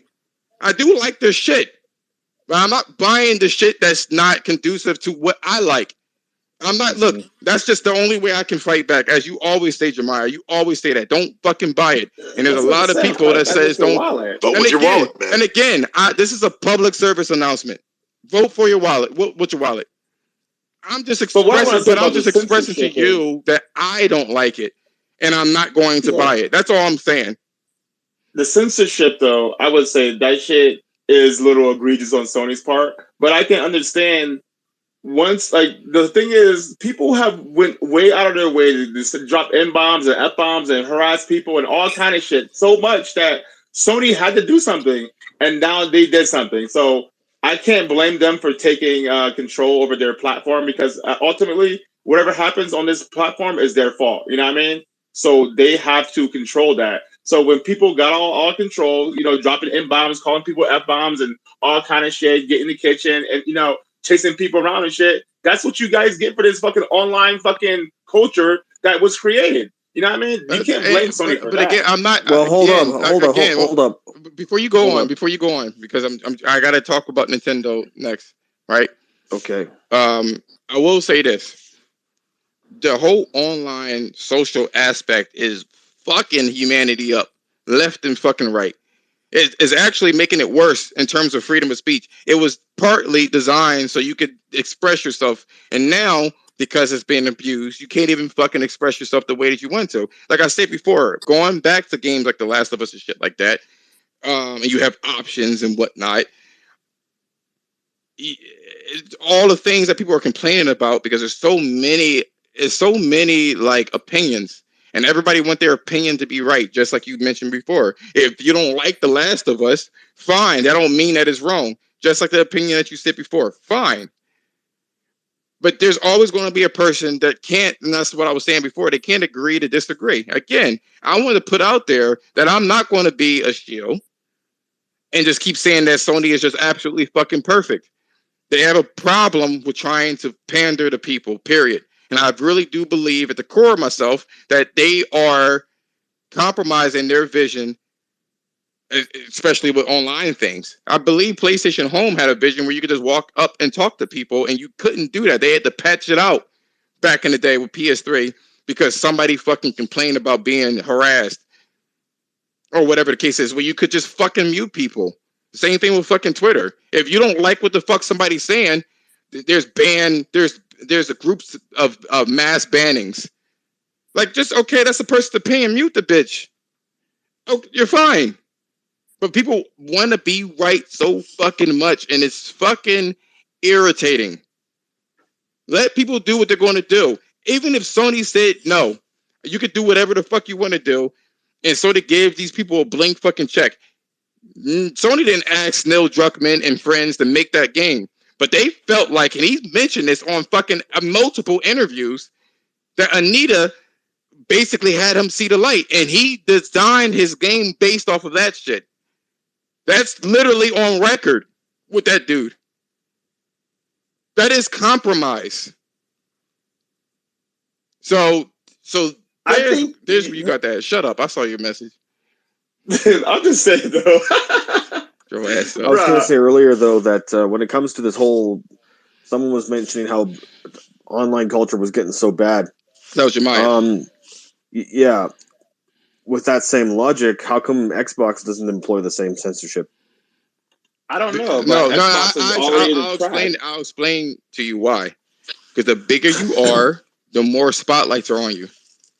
When you're under the radar like that and no one's looking at you, like for instance, right? If it wasn't for these YouTube algorithms, I would be able to post music online and everything like that. Why? Because my channel was so fucking small, nobody would have fucking known. But if I was a huge person and using people's music, I'm easily spotted. So the stuff that Microsoft is doing, right, is they're not big enough for that to matter. You know what I'm saying? Sony has a lot of eyes on them, and they feel like they got to bend the knee in multiple directions. You know what I'm saying? Not just censorship or being inclusive. It's in general. You know what I'm saying? They can't fuck up. You can look at the games that they have now. Somebody mentioned before, I don't like the fact that Sony doesn't release their games in a timely manner. You know what I'm saying? Or release the details. Trust and believe that shit is designed for you to focus on the games so they can keep buying it over and over and over again until you burn out of that fucking avenue, and then release something else new so everybody can jump ship from the thing that is played out and go on to there. They're not going to release any new information on the other games that they are clearly making until you're done with the things that they gave you. It's kind of like if you had brothers or siblings, right? And you had cookies on your plate and you see your sibling have another cookie, you want his shit. You know what I'm saying? So it's the same situation. Speaking of this is the reason why Nintendo doesn't want to change their console. They don't want to make something better. It's because they don't need to. They don't need to because they have enough corporate shields to say that everything Nintendo is doing is absolutely perfect. Their fucking console is weak as hell, and you don't need graphics. All you need is a strong art style, a strong one, and you're good to go. You don't need those graphics. You don't need ray tracing. You don't need. Nintendo proves that none of that shit even matters. You know what I'm saying? Speaking of Nintendo fanboys, is there any other fanboy or fan base that you have so many people telling others to kill themselves? Yeah, PlayStation. No, that's I don't know. That's all Xbox. I see a lot of PlayStation gamers on Twitter. I'm joking. Oh, okay. Well, that's all the thing Xbox. I've seen a lot of. No, I don't see Nintendo that a lot over fanboys on this side there, Josh. To be fair, I truly don't. Because I've seen a lot of Nintendo fans, or not a lot of them, but I've seen mostly Nintendo fans that have said this or stuff like that, as opposed to other fan bases. Like whenever you argue and it gets to a heated point, one of the first things that will come out of their mouth is, "Oh, maybe you should just go die, or maybe you should go kill yourself." Yeah, Nintendo fans are prone to doing that quite a bit because they actually truly love every fucking IP Nintendo gives them. Honestly, so yeah, they gun fucking straight for your throat. Rogue, Nintendo fans have been breeded for fucking decades now, dude. I have never seen that from a Nintendo person, man. Yeah, I have never talked to. Well, I haven't. You don't really see that very often, anymore. like on social media. But if you're inclusive, like if you're part of a group and you're part of like a big Nintendo fucking fan base group, dude. What? Oh yeah, that's when you see it. I mean, but I guess, Yeah, if that's the case, if you're so in the fucking chambers of the fucking fandom, I'm dead right now. I've never seen no shit like that, man. Nintendo Game Chat. guys? well, like I said, trust me, it's I had there. All screenshots sides before, do it, but I dude. don't have them That's the anymore. funny thing. All sides do it. Hey, Game Yeah. Cats, I have one question for you. There was this one Hold on, particular wait, person that was saying, wait. Somebody asked the question. Hold Sorry. on, let me ask them. Who asked? Who I want to did answer. I want you to answer this question, and this is a little off. Can you explain to me why Microsoft is still in the gaming industry? Even Because though they're allowed to be. Microsoft is still. They're allowed to be. I will say that Microsoft is in the gaming industry. Like I get that. I get that they have. I think I know where you're going. The reason why I'm asking you this is like it's serious. Like if you can't make quality games, why are you in this industry? Well, who to say what quality is? That's every time. Exactly. This is why. well, This is why. Wait, hold on. Wait. This is exactly why I never argue quality. I can't argue that shit because again, all I can do is try to You argue. have in the past though. What? I mean, probably just quality. the shit. Well, I'm not saying quality. What I'm saying, a better question is like if a lot of people are asking, kidding, Josh, I'm kidding. If a lot of people are asking Xbox to compete with Sony's exclusives, they need to. So you're saying what do they have to compete with Sony's exclusives? That's compelling. That's compelling. There's a bigger factor. Well, what does Sony have that can compete with Fight Sim? Gran Turismo. You see what I'm saying? The same rules apply, just opposite direction. Gran Turismo. It's just not games that you give a shit about, though. See, but here's the thing. This is why I can't say it, and I'm glad Fato's in here because he does favor a lot of the stuff that Nintendo and Xbox. You know what I'm saying? But the thing, and I do with PlayStation as well. Don't leave that part out. No, I think that let's come on, man. Fato, stop. Dude, I've never once said a bad thing about God of War 2018. Don't go there. I'm not saying don't go there, motherfucker.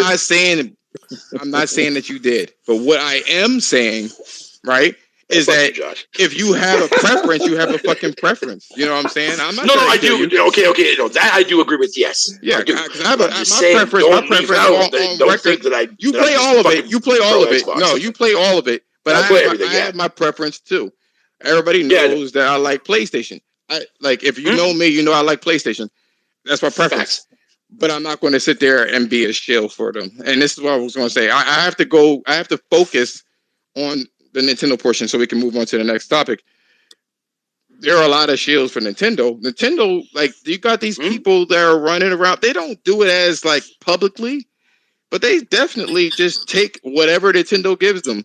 And the media don't say shit about what the egregious thing that Nintendo says.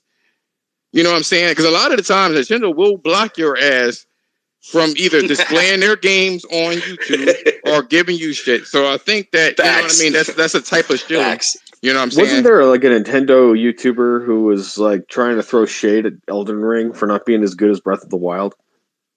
I didn't see anything like that, but I'm pretty sure. I mean, I seen something like that similar. That shit was funny as fuck when I saw that. Because Breath of the Wild to me is one of the worst Zelda games I ever played. Well, I have no opinion. I like Breath of the Wild personally, but games. I don't have a. Don't get me wrong. I understand when people like it. It's just I'm just saying for me, it's not what I want in a Zelda game. Fair enough. That's fine. He says one of the worst Zelda games that he ever played because it really strayed really far. Twilight Princess is definitely pretty high up there on the food chain too. Yeah, this is a general consensus.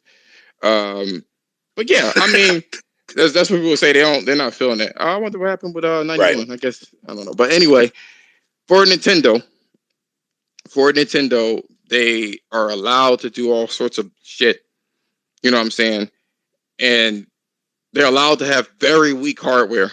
And when I say weak hardware, I'm not talking about just having let's just say the hardware that I'm referring to isn't the hardware that so I'm not talking about ray tracing and shit like that.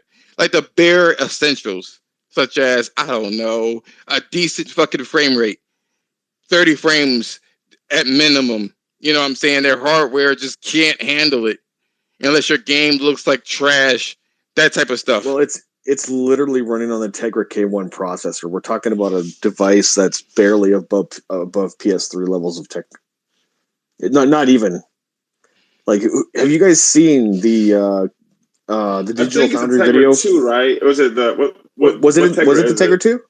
I think it's a 2, right? Like they don't like it's like they're on like 6 or some shit right now. That's how old that shit I don't is. know. I know it's the Tegra processor, which is supposed to be one of Nvidia's mobile processors. The Nvidia Tegra, Tegra 1. It's a mobile, but it's fucking trash. Have you guys? How many of you guys here have seen the Digital Foundry video for Ark Survival Evolved on the Switch? Yo, that game runs like trash, dog. I know. I didn't even watch Digital Foundry just to find out to see how bad that game runs. I can't sit there. I can't sit there and say that game because that game runs like trash on every fucking thing. Like, that's how I know the Switch version runs the worst because it runs like trash on every other platform. But it goes all the way down to what 240p. Like it gets so bad. It gets so bad that trees nearby look like cardboard cutouts. You know, and that could be a glitch. But like that's the thing.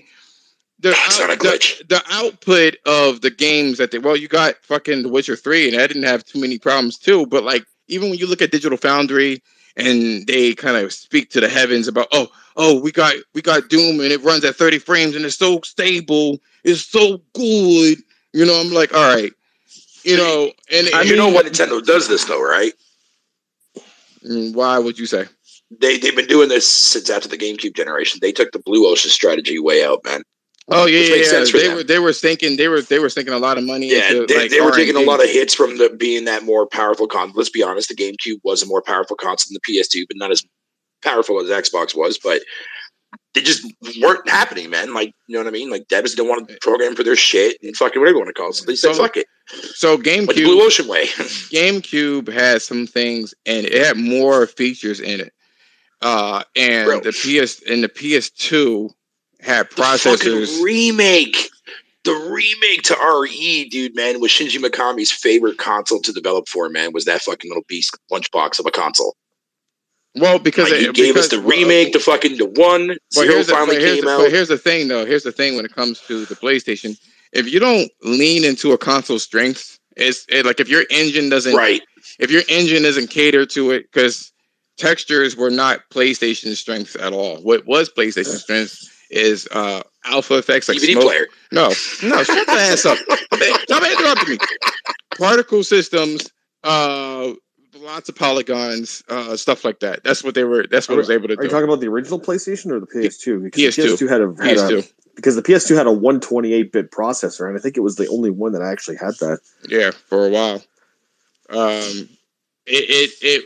that's the thing though. You were able to give more complicated instructions to the processors, but because of that 128-bit, I think the N60 or the GameCube was 64 or something like that. Like they didn't change that. But another thing is that the PS2 was Sony leaning into parallel processing. You had to create instructions for two processors to run simultaneously to get the most out of the system. Yeah. The Vector Unit 0 and Vector Unit 1, and you had to design them. One of them handled polygons, and the other one would handle things like the transformation of polygons, animations, and lighting. I wanted to be a programmer so bad, but alas, it never happened. But it was very interesting. I was such a fucking dork back in high school and middle school. I used to read up on this shit and just try to learn as much as I could. Either way you look at it, yeah. It's funny because the PS2 technically, because the PS3 was a natural progression with its cell processor, the PS2, if you look at the two systems, was actually harder to develop for than the PS3. It was. Nobody was used to that shit. They were just used to just giving instructions and calling it a day. And it was so crazy that processor or the PS2 is that some people, Naughty Dog, used the PlayStation 1 chip that was in the PS2 for extra processing. Like, it was all over the fucking place. So, like, it wasn't a week. Either way, I digress. The point is, when it comes to Nintendo, no one's asking Nintendo to do better in terms of their hardware. Like, the bare minimum. We're not asking for ray tracing. We're asking for a higher resolution and higher frame rate is what we're really, really asking for. and allow for it to be powerful enough for games to be easily ported onto there. That's what people are really, really, really. You'll get that with the for. Switch 2, Josh. You'll get that with the Switch 2. So that's the thing. To be fair, like the Switch does have some great looking games. It's just that you have to build them. You have to tailor to its strengths. Yes, and because that's one of the things about limited hardware is that if you're confined to a limited space, that can actually force you to be more creative than if you had no limits. I've always said this. This is what happened to the Japanese culture. Outer limits. In terms of limitation breeds innovation. Yes, it does. Yes, good point there. Good point. The thing is though, right? Ain't nobody got time for that.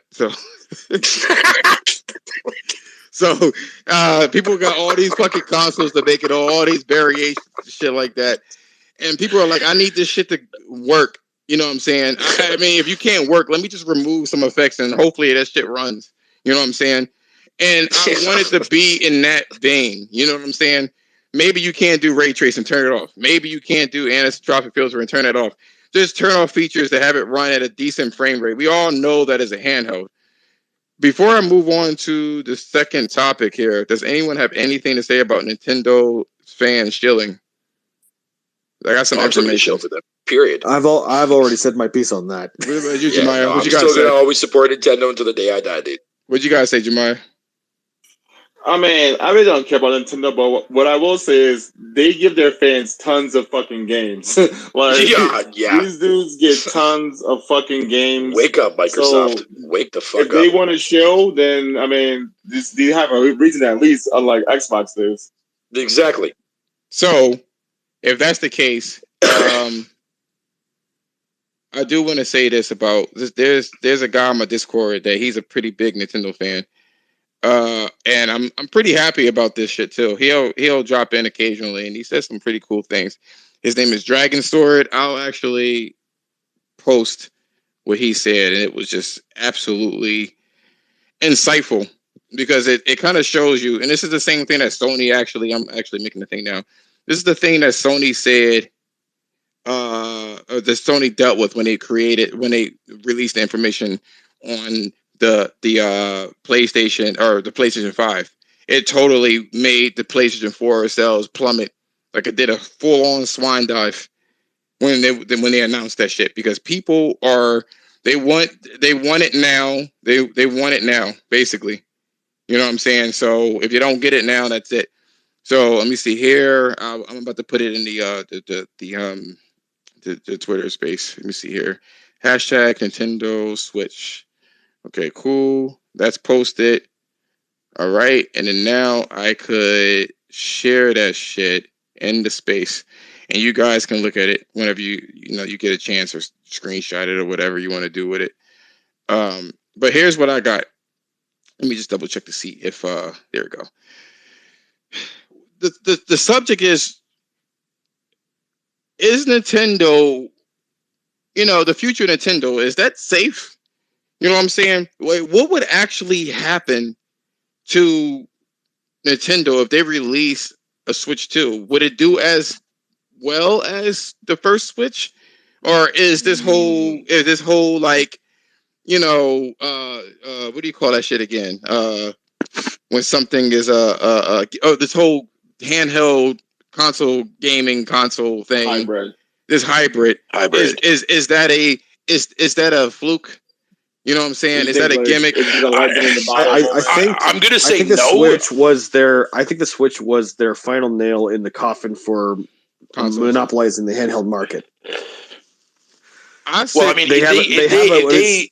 If they keep updating, right, fucking the Switch, but like make it like better with better hardware as time goes on and so on and so forth, people are still gonna keep buying that shit, dude. I mean, look how many people ran out and bought the fucking OLED. Well, here's the thing. Jesus Christ, there was no upgrades involved with that shit at all. Well, the screen was a big upgrade. Let me say this. I know it's the one that I have, man, and fucking I still haven't played the handheld mode. But either way, people are still going to buy it because Nintendo is covering the gaps for both fucking console owners and for handheld market fucking owners. I see. I hope that Dragon Sword actually responds to this. I hope that he sees this video, and I'm a timestamp it for him. What is this here? Nintendo ever decided to make like a new iteration of the Switch, like, not just a slight upgrade, but like a new iteration, they would most likely have another quote unquote gimmick or something that they would be able to build off of. And I think the next one they make, I'm not saying this with any kind of back knowledge or whatever. I'm just throwing this out there on the wall. But I think that their next iteration of the Switch is probably going to implement VR. Well, they tested the waters with the cardboard shit. Well, there's the cardboard shit, but we're seeing VR becoming a lot more prevalent in the console gaming space. Like PSVR, it wasn't like hugely successful, but it was successful enough that they were going to make a sequel. You gotta be very powerful to have VR. It has to be my cell phone. Okay, so to be fair, my Samsung Galaxy Note 9 is more powerful than my Switch, and it can do VR. But the thing is, VR is becoming something that's easy. It's becoming something that's easier and easier to do now. It's not all that difficult. If they make a Switch that's VR capable, all they'd have to do is have a high refresh screen on the Switch tablet. Think about how crazy it would be for you to make your own. Like if they take Animal Crossing, right, and make it into like what they've done with Pokemon, with that new Pokemon Legends, like you can move your character around and all of the shit, and then you use that with VR and you can run around the space with that type of shit. First of all, women love that shit. There's more women on Earth than men, so there's that. Well, yeah, like my sister plays Animal Crossing, and imagine being able to look around inside your house and not have to see like this little box, but instead looking around like you're looking inside, like you're actually inside. One thing I would say though is that Pedro, that's your loud ass Xbox controller. Oh, my bad. Sorry. Jesus. Oh, I thought that was a keyboard. I thought it is my keyboard. Oh, is it? I thought you were searching. I thought he was searching for something. Calm that shit down. What I was gonna say is one thing Nintendo will always have is their IPs, and the thing is they don't put their shit anywhere, and they never drop their prices. So if you want to play them games, if you're gonna play Zelda Breath of the Wild 10, your ass have to get a Switch 3 or whatever the fuck they make. So that's the only thing that saves Nintendo is. If you want to play their iconic IPs, you have to buy their platform. They don't play around with that shit. Or so, you can wait till it gets emulated. Their fucking Jemiah. Well, I mean, I have a PC, and I like I said, I don't emulate anything really because I don't play like a bunch of. Yeah, you prefer the native, the native side of the game. I mean, it's almost like when you emulate shit, it's almost a novelty to me, at least. Yeah, it is. It's like, okay, cool, but I played it 10 years ago. So. I mean, I like the native side of gaming too. That's why I have 7 PlayStations. 7 what? Yeah, PS1, PS2, PS3, PS4, PSP, okay. PS Vita. You're going to need to be and the Vita TV, so I can play my Vita games on my TV. Bro, chill as infiltration, yo. Chill ass motherfucker, bro. Yo, I'm not chilling. I'm just saying. That's what I've been grown up with. No, we fucking with you. But I'm gonna tell you this, right? 15 minutes. 20 minutes into this podcast, when I first started it, which you can catch the 20 minutes on the YouTube channel Gamecast, right?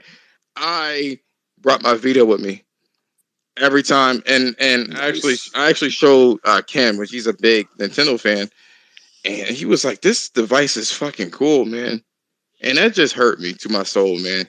That really fucking hurt. It has so much potential. The Vita was an amazing piece of kit, man. Wait, what was? Sorry, can you repeat that, Josh? Sorry, my bad. The Vita was an amazing kit. And it's crazy because it still stands toe to toe with the fucking Switch to this day, yo. That's fucking wild. It's wild. It's ridiculous. But anyway, what Dragon Sword wanted me to say is Nintendo had their biggest fucking profit year, right? But the problem with that is that the yen is so fucking weak. You know, you have to earn more yen to make it worth it. So you gotta look into that one. But what was noted is that 3 years in a row,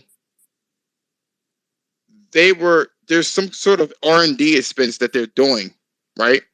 We do also know that backwards compatibility needs to be at play to make this Switch worth it and to transition you to the successor of the Switch. But the problem, and also Nvidia is working on some sort of gaming console, and we already know that Sony or Microsoft don't want to fucking touch Nvidia. Whatever deal that they had going on, they don't want no parts of that shit. It's whatever it is, and that's not the point. But I always suspected, personally, that they don't want the same thing that happened to them as it happened to Sony. Sony released information on the PS5, and the sales for the PS4 tanked. So Dragon Sword stated, he says, they're in a cautious manner to avoid slowing down the Switch hardware sales. They're making a lot of fucking money. They making so much money that they were able to drop the Switch price to $249. You know what I mean? In certain places, and I don't know how long it is, but whatever it is, they were able to do that shit. And they, of course, they want to ride this fucking wave until the wheels fall off. Someone asked earlier, though, before I even get to what he suspects is going on, they stated, is Nintendo really successful? So here's the thing. I stated this. I used to be a member of, I still am, but I was a member of NeoGAF back in 2005. And when I mentioned to the people after the success of the 155 million users for the DS, that the 3DS, after I started looking at, or it wasn't 2005 at the time, I think it was like whatever, 2012, I think, I started telling people, I said that Nintendo will be lucky to catch the PSP numbers, which was 80 million, because of people buying cell phones and shit like that. The handheld market was basically being mutated, and I was laughed out of that fucking place. And the funny thing is, now we look at it as about 80 million. Nintendo had the eye to actually combine the handheld and the console space of their own together to create the Switch, right? And the Switch hasn't reached 155 million. I don't think it will. I think it'll reach at most 144 or 140 million. I mean, it's still selling like fucking crazy. No, we know that. But at the same time, you got to understand this too. It is still the handheld market and their console market combined. That says something. It's not just the handheld. So back in the day, the Wii sold 90 million and the DS sold 155 million. You combine those two. You feel me? And now with this combination, the best that it's going to get is it's 100 million short of what they used to do. They're not getting revenue streams for both places anymore. So they're focusing directly on the handheld of the hybrid market, which is fine. But they definitely, this is new territory for them. They definitely don't want to just release the Switch 2 and then stop their moneymaker, which they're getting a fucking net profit off of this bitch too soon. So Dragon Sword says they're trying to avoid the slowdown of the Switch hardware, which means that they won't reveal all the above information. He mentioned this too. Let's actually back up, and I'll let you guys kind of figure out what's going on here. Zelda has been delayed, as we already know, and Dragon Sword believes that this is going to coincide with all the information with NVIDIA working on the console, and their R&D is probably going to come out this year, right? And it's going to come out with Zelda or some big marquee game like the last one. You know what I'm saying? To kind of hit home. They're going to try to replicate the same success as they tried to do with the Wii U and use that coattails and shit like that. But he believes, this is Dragon Sword, believes that it'll be released, at least the reveal, I should say. The reveal will be released this October. And that way they can kind of transition everybody over to there. And if the Wii, or excuse me, if the Switch, Nintendo Switch, sells 140 million at most, then the Switch successor is only going to sell 100 million. It's just this market is shrinking. So what do you guys think about this before we go on to the last topic, which is guap?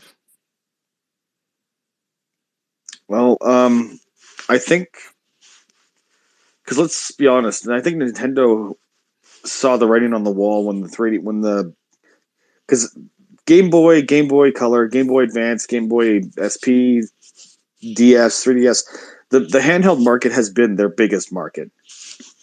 Their home console market was never quite as big, and I think that like they still recognize that people still want to play on home console, so they wanted to make a handheld device, which, given the culture and the amount of people who like to play on handhelds, they know is going to sell like crazy. They thought they'd make that and give people the option to play it on their TVs as well. So the Switch, if you think about it, it's not.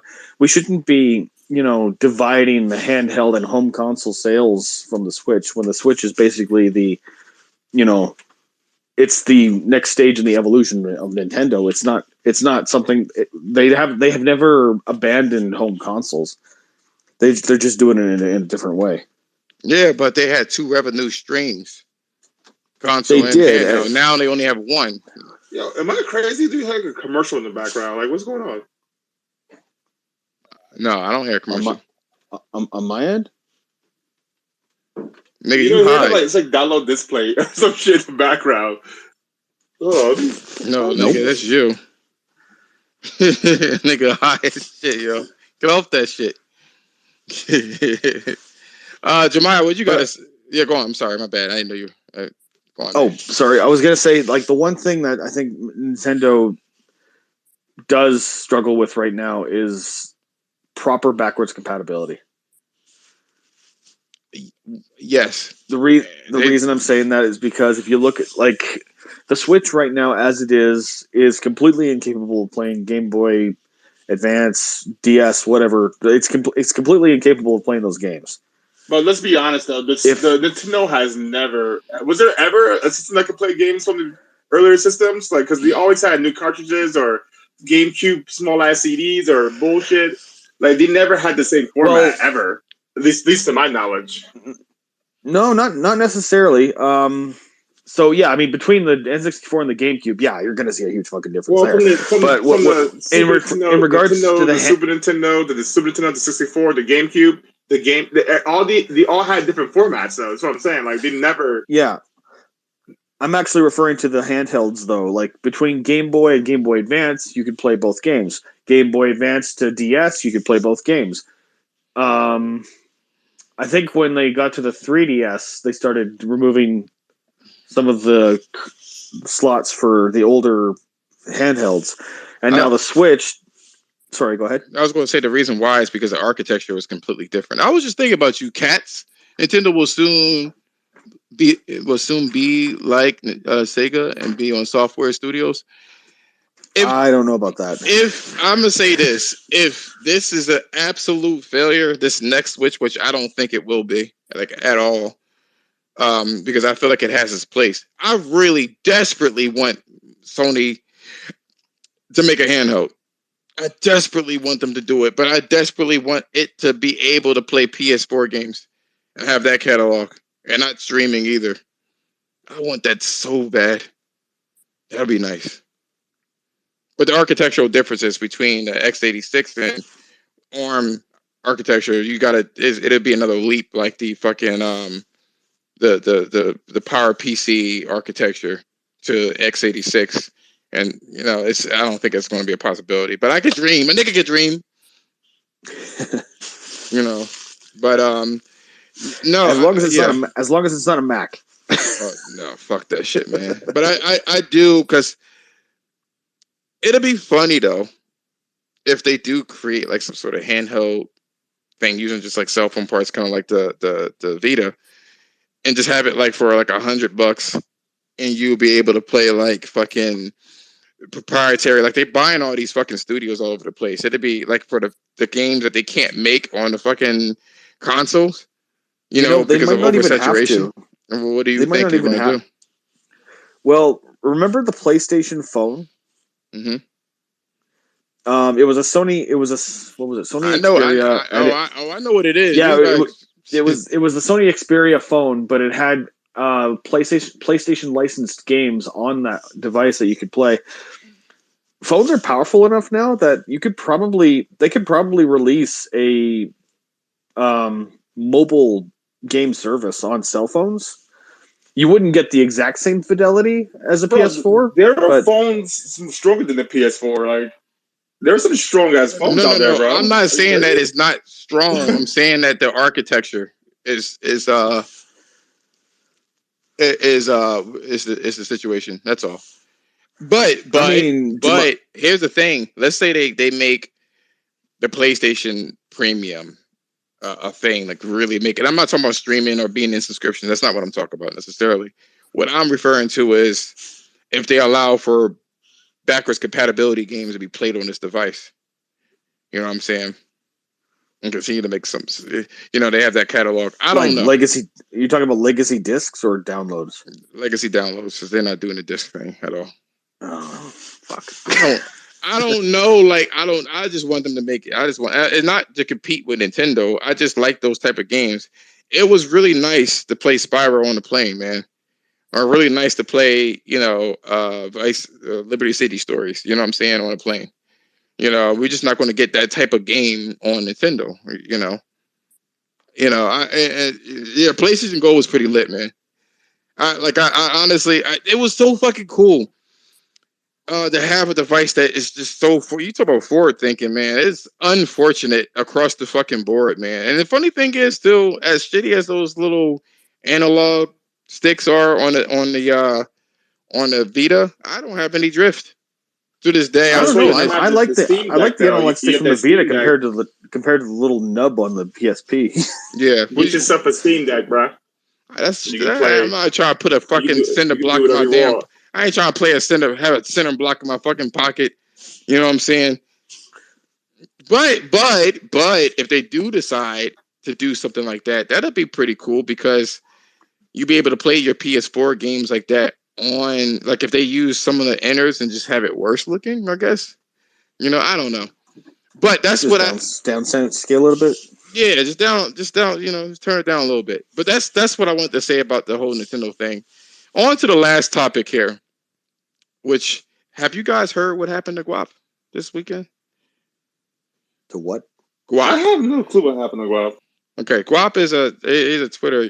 I know who he is. Oh yeah. No, I don't. Oh, are you, Guapzilla? Guapzilla, yeah. Oh, okay. No, I didn't hear about him. Oh dear. Guap, what happened? Had some progressive views. Extremely progressive views. The Roe versus Wade type thing. Like, it was just, it's very liberal, right? Fine, whatever. You agree to disagree, right? Cool guy. Fighting a good fight for the LGBT community and women's rights, all that other shit. He got into an entanglement, not a sexual one, by the way, with an X-bot. Entanglement. I love that word. Jada, you're amazing for that fucking word. It's so telling. It's telling but not telling. But he got into an entanglement with an X-bot. And he was really just giving it to the. Oh boy, that sounds fucked up. He was arguing with the dude. You need to change up your commentary, man. He was arguing with the dude, and he was really like winning the argument. Like, he was really winning the argument, man. And then they decided to do this one thing, man. This one thing. They went into Guap's history all the way back. Back before Guap had, I guess, kids. And Guap was talking about, I can't say it, so I got to put a G in front of it. But Guap was talking about raping bitches. He was talking about he don't like the F word, but not fuck those people. He was saying a whole bunch of anti-LGBT, put it that way, right? And they dug all these tweets up, man. You're going to have to search for that shit, but they dug it all up. And Guap had an official apology about this shit. He said it was indefensible, is what he said. That's the words he used. And the X-bots were so pissed off that he was being forgiven. He was being forgiven so easily. And that's what we want to talk about. Who's that? Upper Room. Upper Room, what you gotta say about this? Because I haven't heard too much of this. I was told while I was on vacation and shit like that what was going on. What did you hear? So what's going on with you, man? First and foremost, what's going on with everybody? I'm Y'all doing good tonight? Today? Yeah, I'm doing good. Yeah. Hey, man. Um, Listen, man. This is the internet, right? Mm-hmm. Nigga, you might have bodies buried under your foundation. You know what I'm saying? Your house. You're a cool dude and everything. I'm not saying Guap's out here killing people and everything, but it's like, man, we all might have skeletons, right? And I know the whole proverb of like New bones in your closet. you, Oh, go on. you know what I'm saying, like throwing stones and like in the glass house and shit like that. And hear me out. I'm an asshole. Straight though. I apologize. This is a recorded shit thing. I'm I don't give a. I don't give a fuck. I'm not. I really I'm don't. an asshole. My bad. Before you even go on, you gotta represent your own damn self. If you sound like a fucking fool on your own, I ain't gonna stop you. Okay, So appreciate you. Can I be my foolish ass self then? yes, you can. Okay. 100%, So man. nigga, I'm a motherfucking asshole, right? So like I know that like this is why I don't come at people because like I'm 38, right? Y'all can dig some shit up on me because I've never been a perfect person, right? That's why I can like shy away from motherfuckers like, yo, you want some wild shit, you know what I'm saying? Leave motherfuckers alone. But I don't get on a holier than thou shit about anybody because I know what I did back in my day. You know what I'm saying? Mm-hmm. So that's me personally. Now, if I were a type of person that's like, dog, I want to eradicate the shit that I used to do before, and I get really hype about it, you know, now that I'm not that dude anymore. You know what I'm saying? Like, yeah, fuck this shit. You know what I'm saying? Don't be like me. You know what I'm saying? But if it's like, don't be like this, and then people like, but dog, that's you back in the day. You gonna get caught up every time, right? And this is the thing. This is why I hop in here and tell y'all are all fucking weirdos. You know what I'm saying? Mm-hmm. All y'all got some issues, right? So never think that you can talk to somebody in a way that you can't be checked. You know, my dad always told Everybody can get checked. my dad. My Everybody dad can get always checked. told me the motherfucker they ain't got their ass beat, just ain't got their ass beat yet. You know what I'm saying? So, and I've always been like, okay, I, you know me, yo, I wild the fuck out. You know what I'm saying? I say whatever the fuck I want to people, you know, because like I don't care about like the shit that I'm trying to make as a like platform and everything like that. But dog, I think this lesson goes right. Y'all are all assholes, pieces of shit. Please, if you're trying to build a platform, check your background first, because niggas gonna call you out on the shit you trying to call somebody else out about. We're devils and black sheep and really bad eggs. Drink up, But the thing is, though, Joe. is why can't people grow though? Like, is that the whole point of being human? Is to change and grow every day? It's like the bullshit niggas say every day. Like everybody's getting better every Yeah, yeah. day. So he used to be an Yeah, asshole. Now he fucking evolved yeah. into not Dog, such an dog. asshole. Listen, I get that, and I get that 1,000%. I don't mean to bogart your shit, but listen, Well, you are. I But am. I don't mean to, but this is very important, right? And I get that people can grow and shit like that, and that is like the general human nature of things. Like that's what we do. But motherfuckers ain't gonna understand that shit as you're. no, but people are understanding though. My thing is, I don't think you should have to hide this. I said some crazy shit on Facebook a long time ago. That shit's still there. I don't give a fuck. Like my thing is, people shouldn't have to hide who they used to be. Like, yo, okay, I used to be an asshole, but through fucking talking to other people, I have found the error of my ways and I have moved on. Now I'm talking to your dumb ass the same way, and now I'm gonna help you move on. And that should be the progression of life. If you can't deal with that, then that's just children. You want to cancel me for that? Then fucking cancel me. I don't need to be in your space. Jay, this is the thing, and that's completely understandable, right? But this is the thing. When like if you are not on somebody's team, right? Like let's say that they just don't like you because I'm a goddamn I'm a Hornets fan and you're a Hawks fan, right? And then when you're trying to grow as a person, I'm gonna be like, nah, fuck that Hawks fan. You know what I'm saying? And that's the crux of this shit, and that's the problem.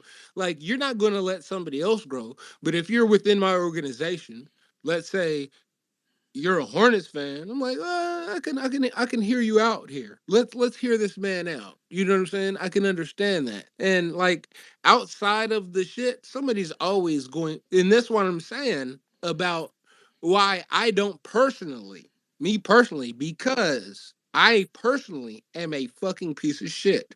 Have been, right? And I don't know how the internet works because I'm too old, right? So y'all got shit on me. Go look it up if you want to. I don't give a fuck. You know what I'm saying? But my thing is that like y'all young folks may be better than me to a point, but not really though. You know what I'm saying? Y'all were just media trained earlier. You So get let what me I'm saying? say this. So let me say this. 'Cause now we realize what the title was called. You know and I know you know this. The title is nobody's perfect. This is not to come at Guap in any kind of way because No. no, I know, but I want to say this.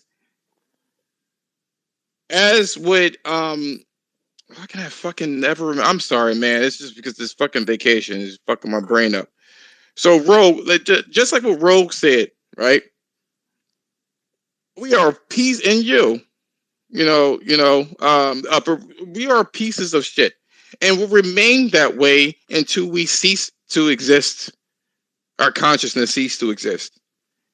There is no holier than thou. Period. See, this progressive movement got people fucked up and making people feel like they could just jump on a bandwagon and people just forget your And fucking past. can I That, jump in and say one thing that's I think that's very important because I hear that a lot, right? And I need to say one thing, right, as me. And once again, I don't represent the views of the shit you got going on, right? But the Malcolm X used to say the biggest problem that we as black people got is a liberal white person, right? And I only use that. I ain't talking about white people right now, but I only use that to apply the scenario, right? These fake ass fucking friends that you think that are trying to help your movement often are not the biggest enemy of you progressing and moving forward, right? They sound good all the time because that's exactly what they do. They fucking sound good, but they ain't for nobody. You know what I'm saying? And if you, but let me say this. Let me say this. If you, because I need to finish this. My go comment, my ahead. thought. If you are posing as holier, like the whole situation, you guys seen this before with Royal Drake, or Drake. What is it? I always call him Royal. What is his name, Jemiah? Jemiah? It's Draco Rex. Draco Rex. Okay. Yeah. Everybody wanted to My bad. jump I'm on this fucking dude. with Everybody wanted to jump on this dude and talk about because he said the N word and he's not black, right? That's what it is. That's what everybody wanted to jump on. And they wanted to say, I feel like everybody needs to know that this guy is racist, which he's not. But everybody want to know, and that was 4 years ago or 3 years ago. There was definite reasons as to why. Even if you don't agree with what Draco Rex said, you can't jump on a pedestal and say that you're better than any fucking body. Period. And like I said before, this whole being liberal is it's fucking people up. All these people that wanted to jump on the cancel culture, and it was so fine. It was great, because they thought that someone couldn't pull up their shit. So they were sitting there on their fucking soapbox. You shouldn't do that, and you shouldn't do this. And then the people that they pissed off started digging in their fucking history. We talk about famous people now. All of a sudden, I forgot what Bill Murray or Bill, whatever his name is, whatever the case is. He's a well-known liberal. And when people started digging in his fucking history, he immediately was like, you know what? This cancel culture gotta stop. I can't stand with this because he was afraid that somebody's gonna find his shit. Now they know that people, you piss somebody off enough and they're gonna handle your ass. That's like you said. They haven't gotten their ass beat yet. That's what it boils down to. I love the fact that Guapzilla, I just don't like the liberal piece. I feel like he should always be, and you can grow, but the way that the internet is structured is always trying to hide shit or pretend like shit doesn't exist. Or if it offends you, you want to sit there and shit on it and ignore the fact that you can grow. Everybody can fucking learn from their fucking mistakes. But I feel like jumping on the moral high ground, which he has done in the past, and I'm glad that this situation humbled him. The lesson of the day is supposed to just be your fucking self. I mean, don't try to offend people, of course, but be your fucking self. You said it, and white, and white. I'll let you talk after this.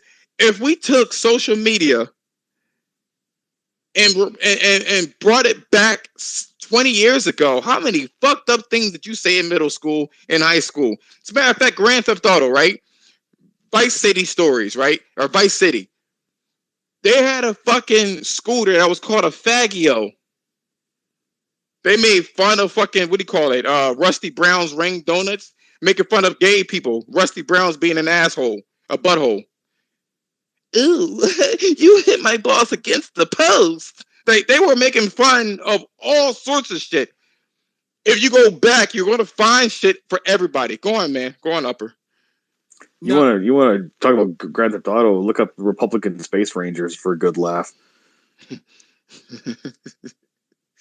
No, bro.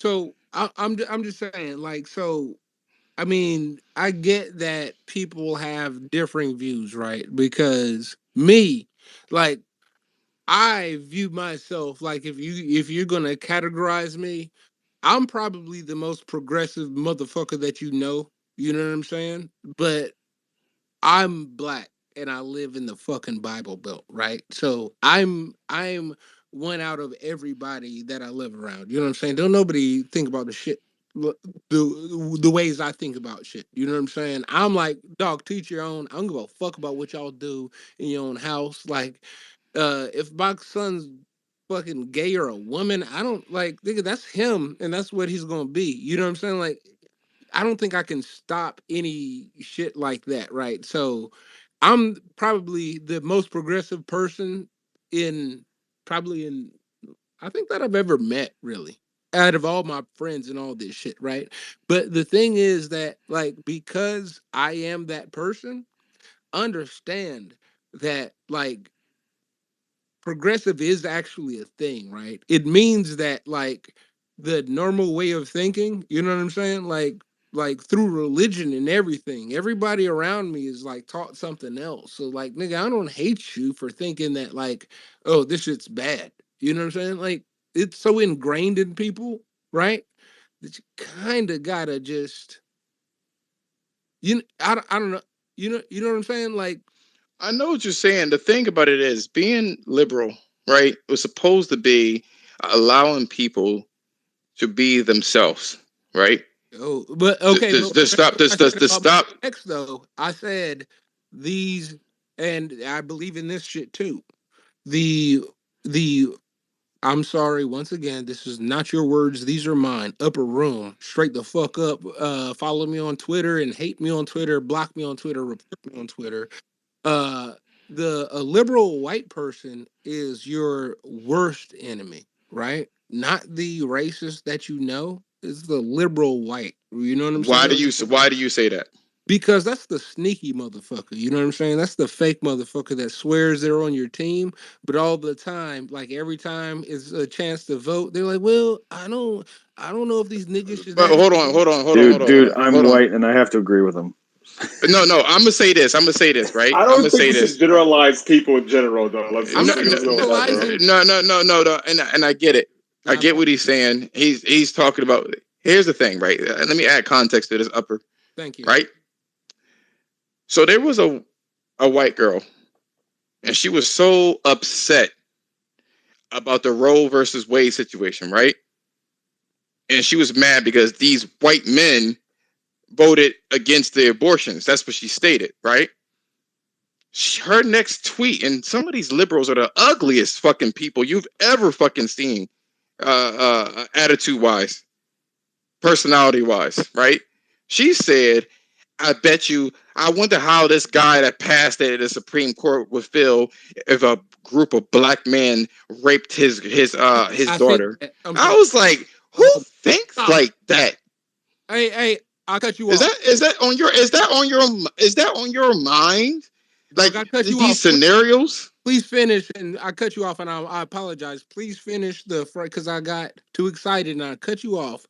Please tell because what this person, this liberal, said, and that's what I'm saying. Please, because you're explaining it better than me, and I apologize. Go ahead. No, that's what's going She on. is an No, individual, though. we know. The thing is, no. she represents a group of people, which Okay. is fine. Which is Bro, hold I on, don't. wait, The reason why I don't like that. Hold on. Sorry to butt in, guys. I'm just gonna say I gotta go. I gotta head up to work. So thanks for having me on. Yeah. Thanks for having me on. No problem, man. I appreciate that, man. Thank you for your input. Yeah, I'm gonna let you finish, but I want to say is before you go there, all I want to say is it's like saying, "Hey, Lil Boozy represents all black people" or something like that. I don't want to make one person represent any group because that's not fair to the group. Let's just say that, right? Can you agree with that? You're right. I totally agree with it. But here's the thing: reality doesn't stop it from happening. I'm just saying that. I just want like all you're black not people are supposed lazy, whatever. you're not supposed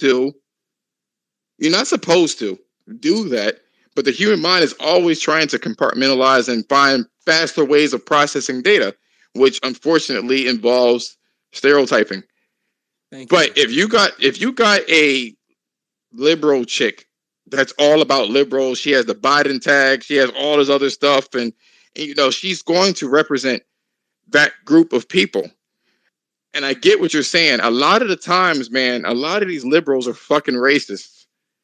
And the percentage of liberals, it's more white people within the liberal pocket than the other races. Yo, you got somebody got some music on in the background. I'm sorry, yo. So because I'm from North Carolina, right? So I'm from like Bible Belt, right? And I realize like down here, like most black people are actually fucking conservative. They're just not Republicans, right? They're conservative Democrats, right? They're just not racist. And that's all it is. But like any white person that wants to say that they're not racist is supposedly a Democrat, but it don't work like that. You know what I'm saying? And there's laws. I'm sorry.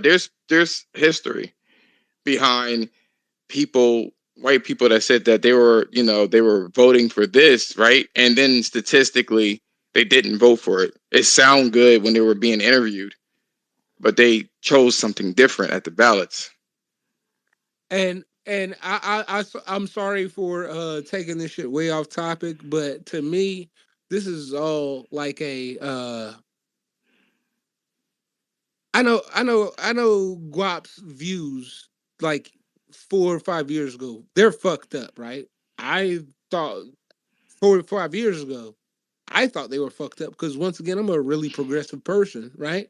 But I got people in my life right now that attest to those views, right? They're fucked up views right now, but it's like, yeah, I swear to God, they're my family members. You know what I'm saying? So it's like, uh, I'm gonna need y'all white people to start telling on y'all goddamn racist ass family members that are in law enforcement before y'all want me to do something.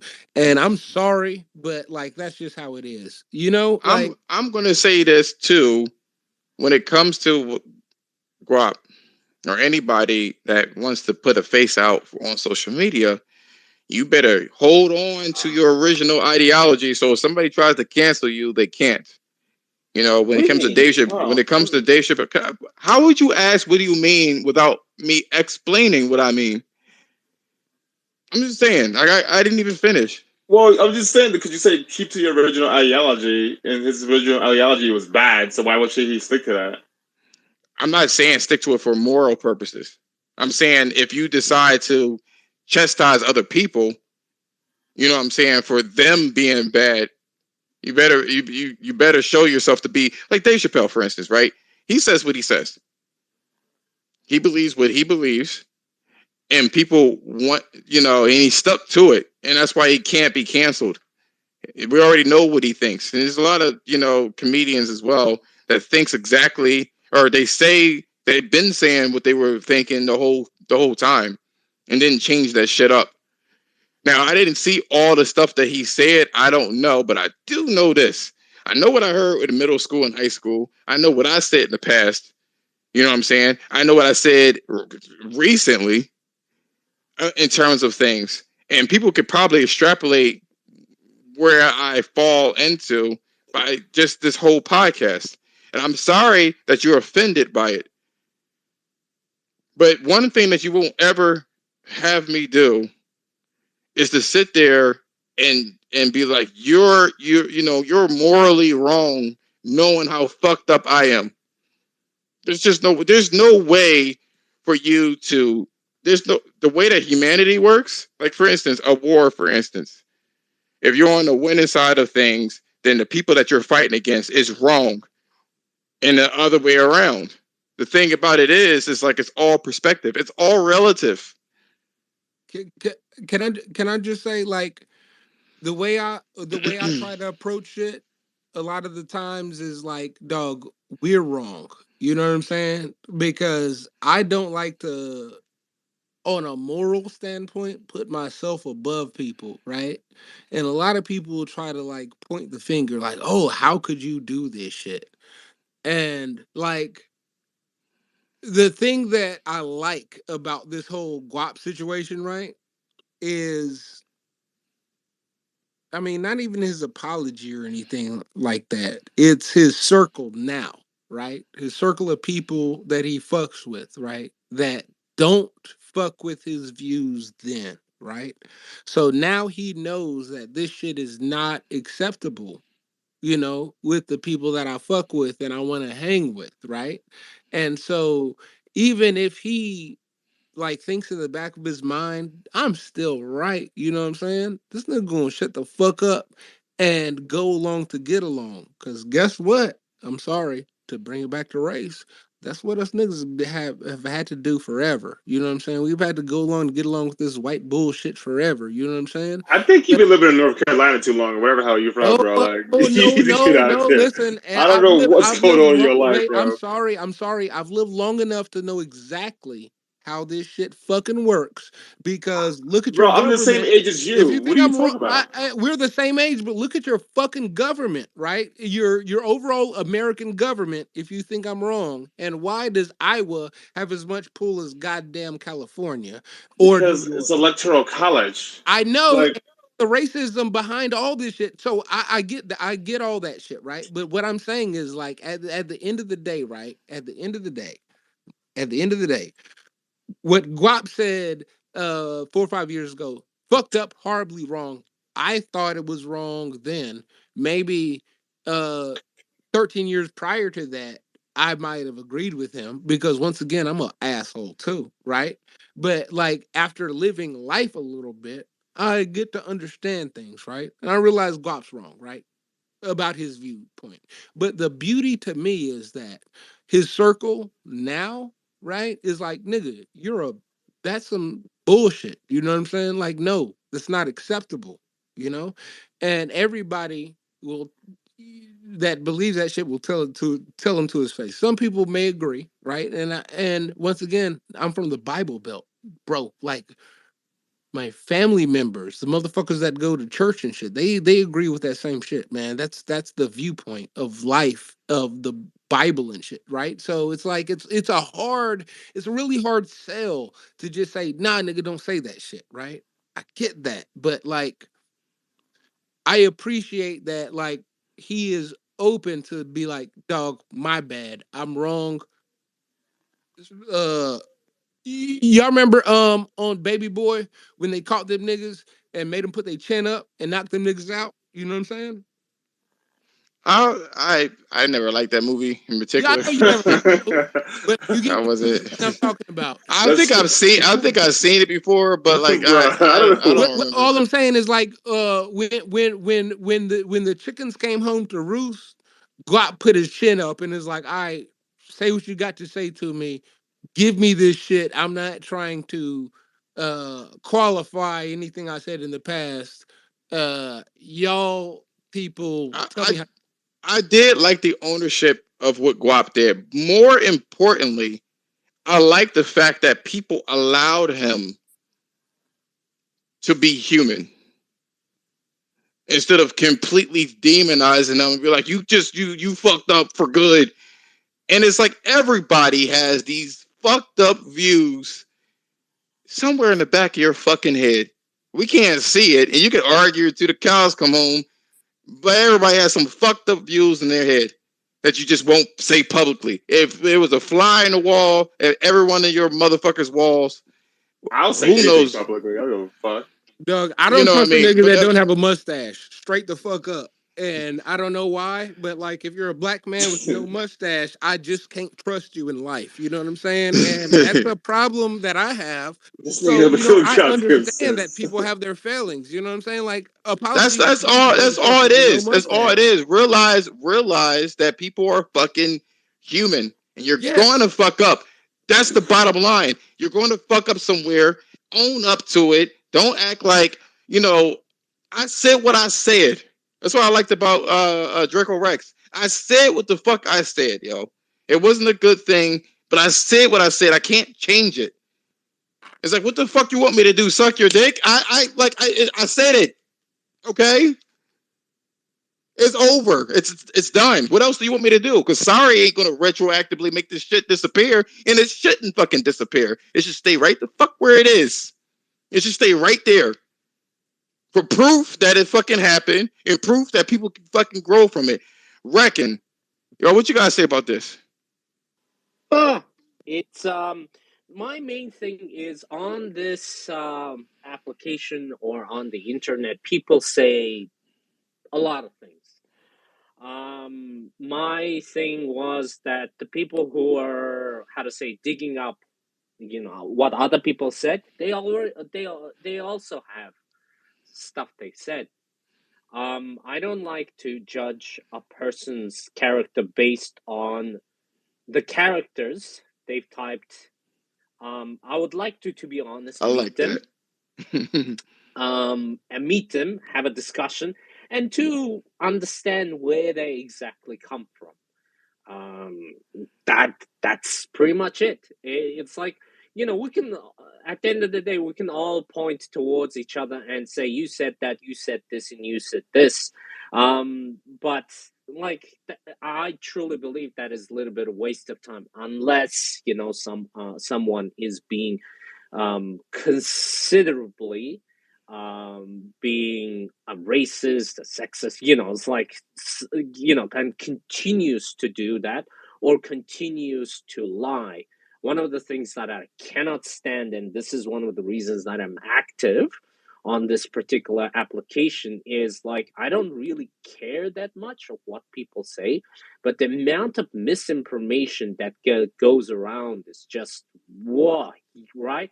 There has to be a little bit of balance. So as long as anyone who's listening is being good to someone, do not, please, the love of God, do not lie for the reasons of protecting this or protecting that, and just have a level-headed discussion with people. I think that that it would have been a much better place. But at the moment, the constant amount of lying is just so wrong.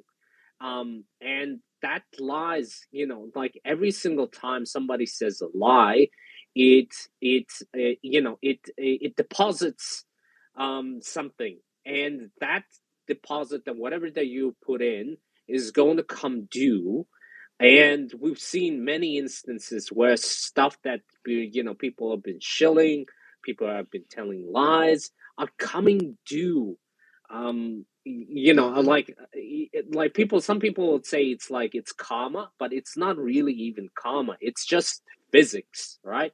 Everything, reaction has an opposite equal reaction. Like whatever you do, try to be nice to people, don't lie, and enjoy the thing that we enjoy, and which is, gaming with the community, or gaming by themselves and enjoying an amazing experience, a technical achievement that hundreds and hundreds, probably even thousands of people have worked on. And as long as everyone's honest about it, we're gonna have a good community. And yeah, that's pretty much it.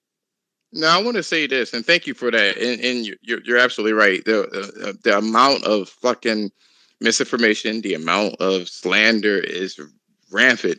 It's fucking ridiculous. It's so much, you know what I'm saying, and so much holier than thou, and there's so many skeletons in people's fucking closet. I've spoken to racist people. I had a powwow with a lot of them, especially where I live at.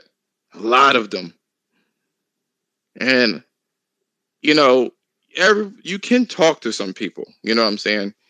If you come into a certain, the majority of people, and I got to the root of what the person was racist about, and I'm like, Billy, what exactly is the problem?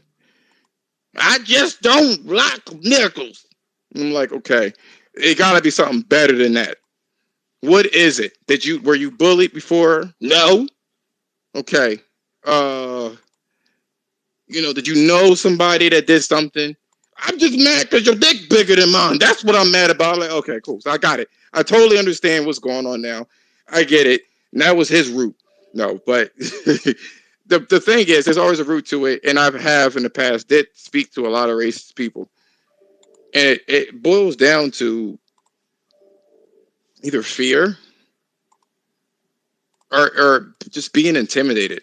You know what I'm saying? Oh, it is. It's both of absolutely those it both is. of those Like, things, hate and fear, it's a very thin line. You know what I'm saying? And um, people are just they're terrified of either change, or they're terrified, and it's all rooted into being human. A lot of the times, it's like you try to one up or make sure that something doesn't happen. So let me just hurry up and say this, or hurry up and stop this from happening, because humans want what they can't have. You know what I'm saying? And they don't know how to appreciate their pros and cons and shit like that. But in terms of Guap, he is a good, humbling experience. And it was a good, when I've seen what happened with him, it was so good to see that people were able to forgive him. He was able to speak his piece, and it didn't quite turn up the way that these Xbox wanted it to turn up. They made a space right after talking about this PlayStation community is so toxic. He should be ostracized. How dare them forgive him? What? You know what I mean? There's no way that you can run around the world and think that you're better than somebody. This period. It's just period. You know what I'm saying? it was a how to say, a concentrated effort to silence a person.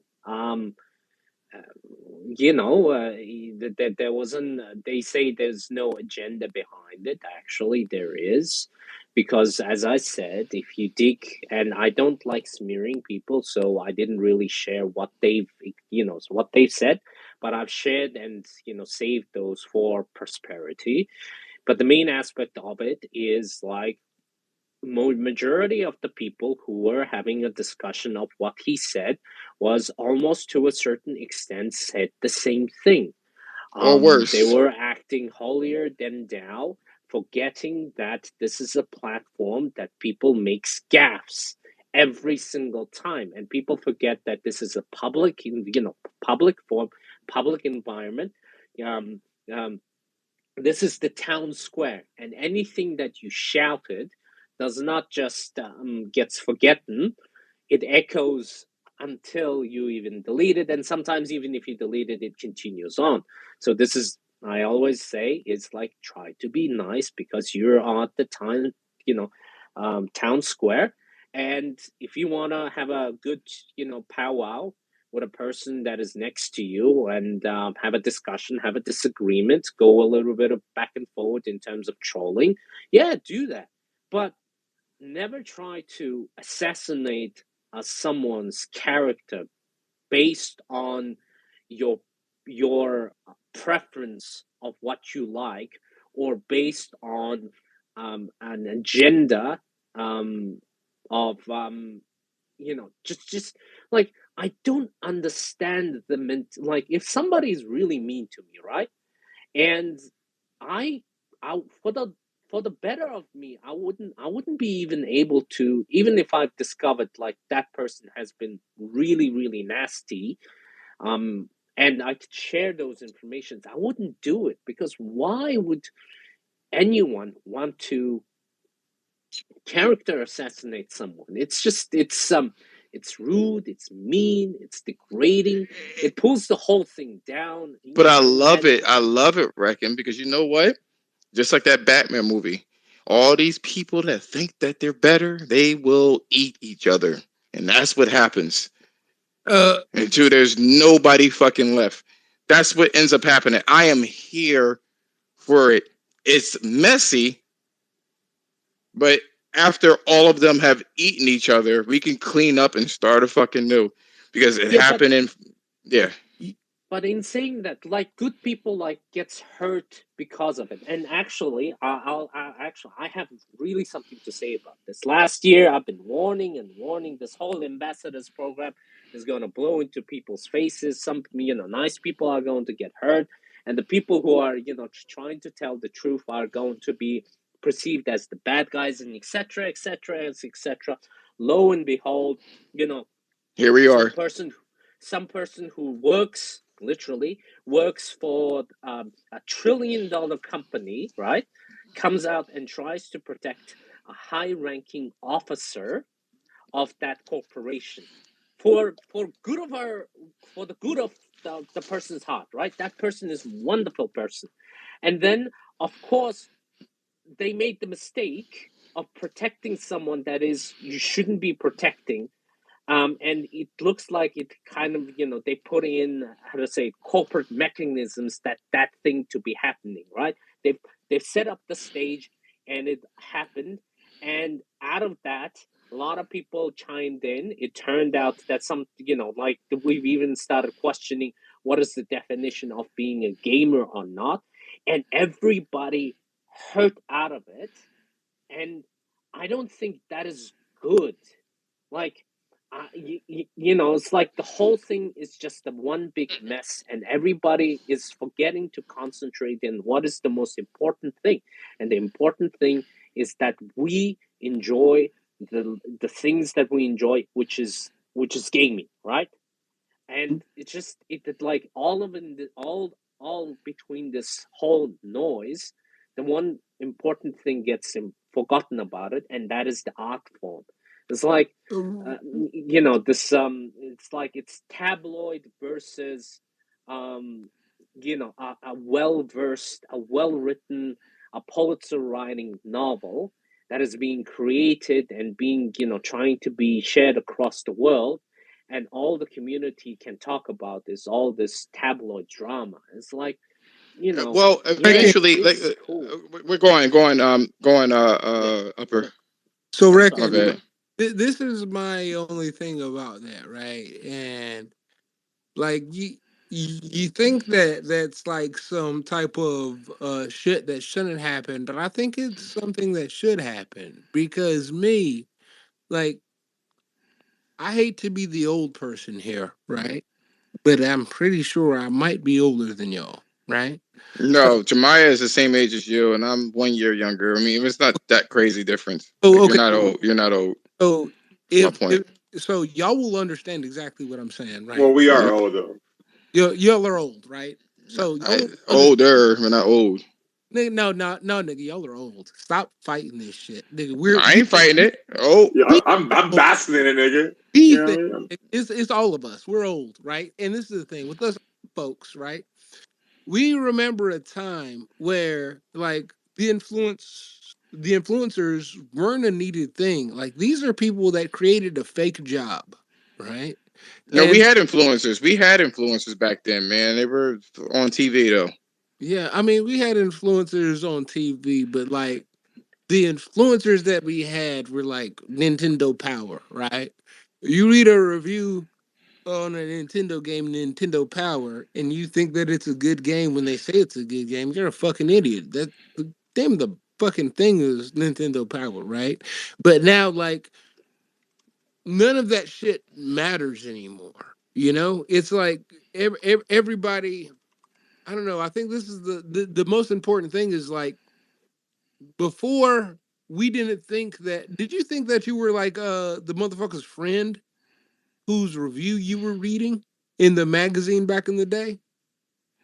I mean, no, I didn't. I mean, I feel like, well, I don't know, but I didn't. But the thing is, though, a lot of older people are starting to think like younger people. You know what I'm saying?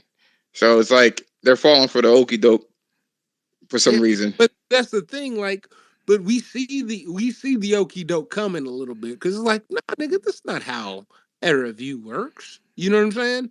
And like some younger people can see the size too. You know? But it's like to me, like the truth needs to come to light at some point. Yeah, We lying and shit and act like it's all cool because that's not good for anybody, yeah. right? You can't hide this shit. You know what I'm saying? The truth is good.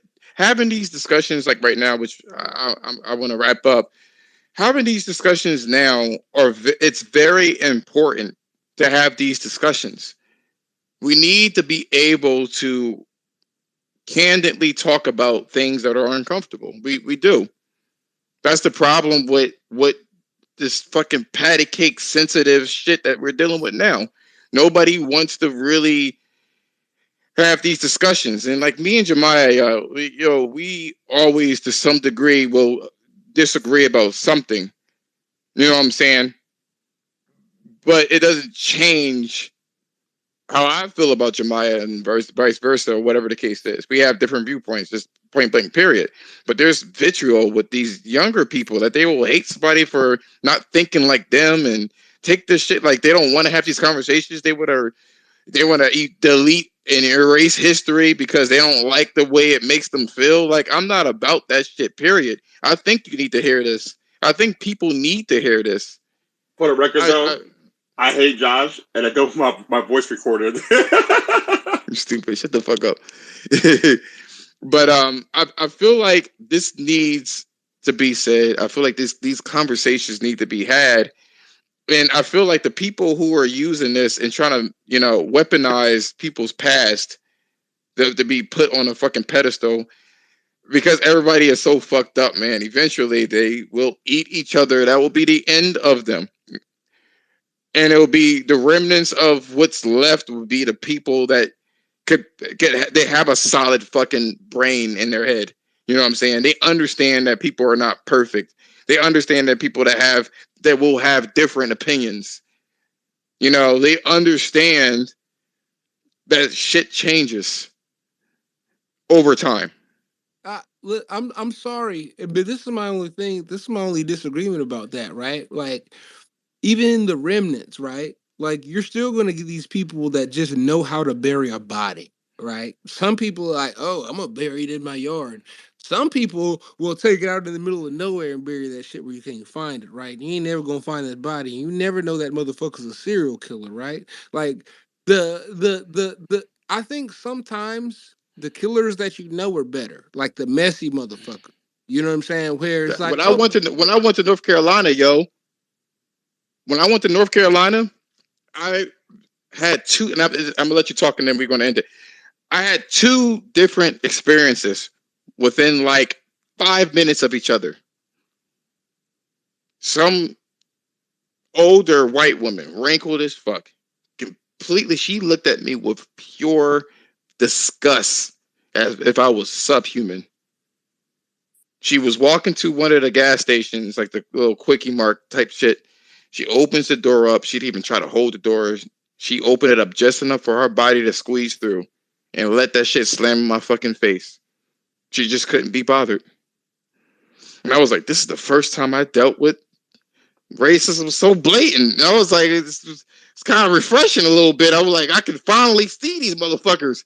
This bitch is racist. She don't like me, and I'm glad she showed that shit. Let me know so you won't stab me in the fucking back. On the flip side, when I did get my shit and I was heading out the door, this older white man with a long ass fucking beard ran in front of me and flung the door open and held it. Come on, boy. Come on. I got you. And like I was like, oh, thank you. He was like, don't mention it, nigger. I didn't say that, but he said, don't mention it. You felt it though. You felt it, right? No. He was cool. He opened the door. He said, don't mention it, or whatever the case is. But in 5 minutes of each other. So down south, you see it. Up here, where I'm at, near New York and shit, these motherfuckers be purely racist, can't stand you. But they want to be on a moral high ground, and they want to always mask that shit. You know what I'm saying? If you're a fan of Full Metal Alchemist, this guy, Hohenheim, he was rotten, and he would always put cologne on so you won't smell the fucking skin rotten. That's how these motherfuckers are. I don't want you to see it. I don't want you to see how fucked up I am, so I want to bury this shit with a whole bunch of good deeds. You know what I mean? Oh, I supported Black Lives Matter.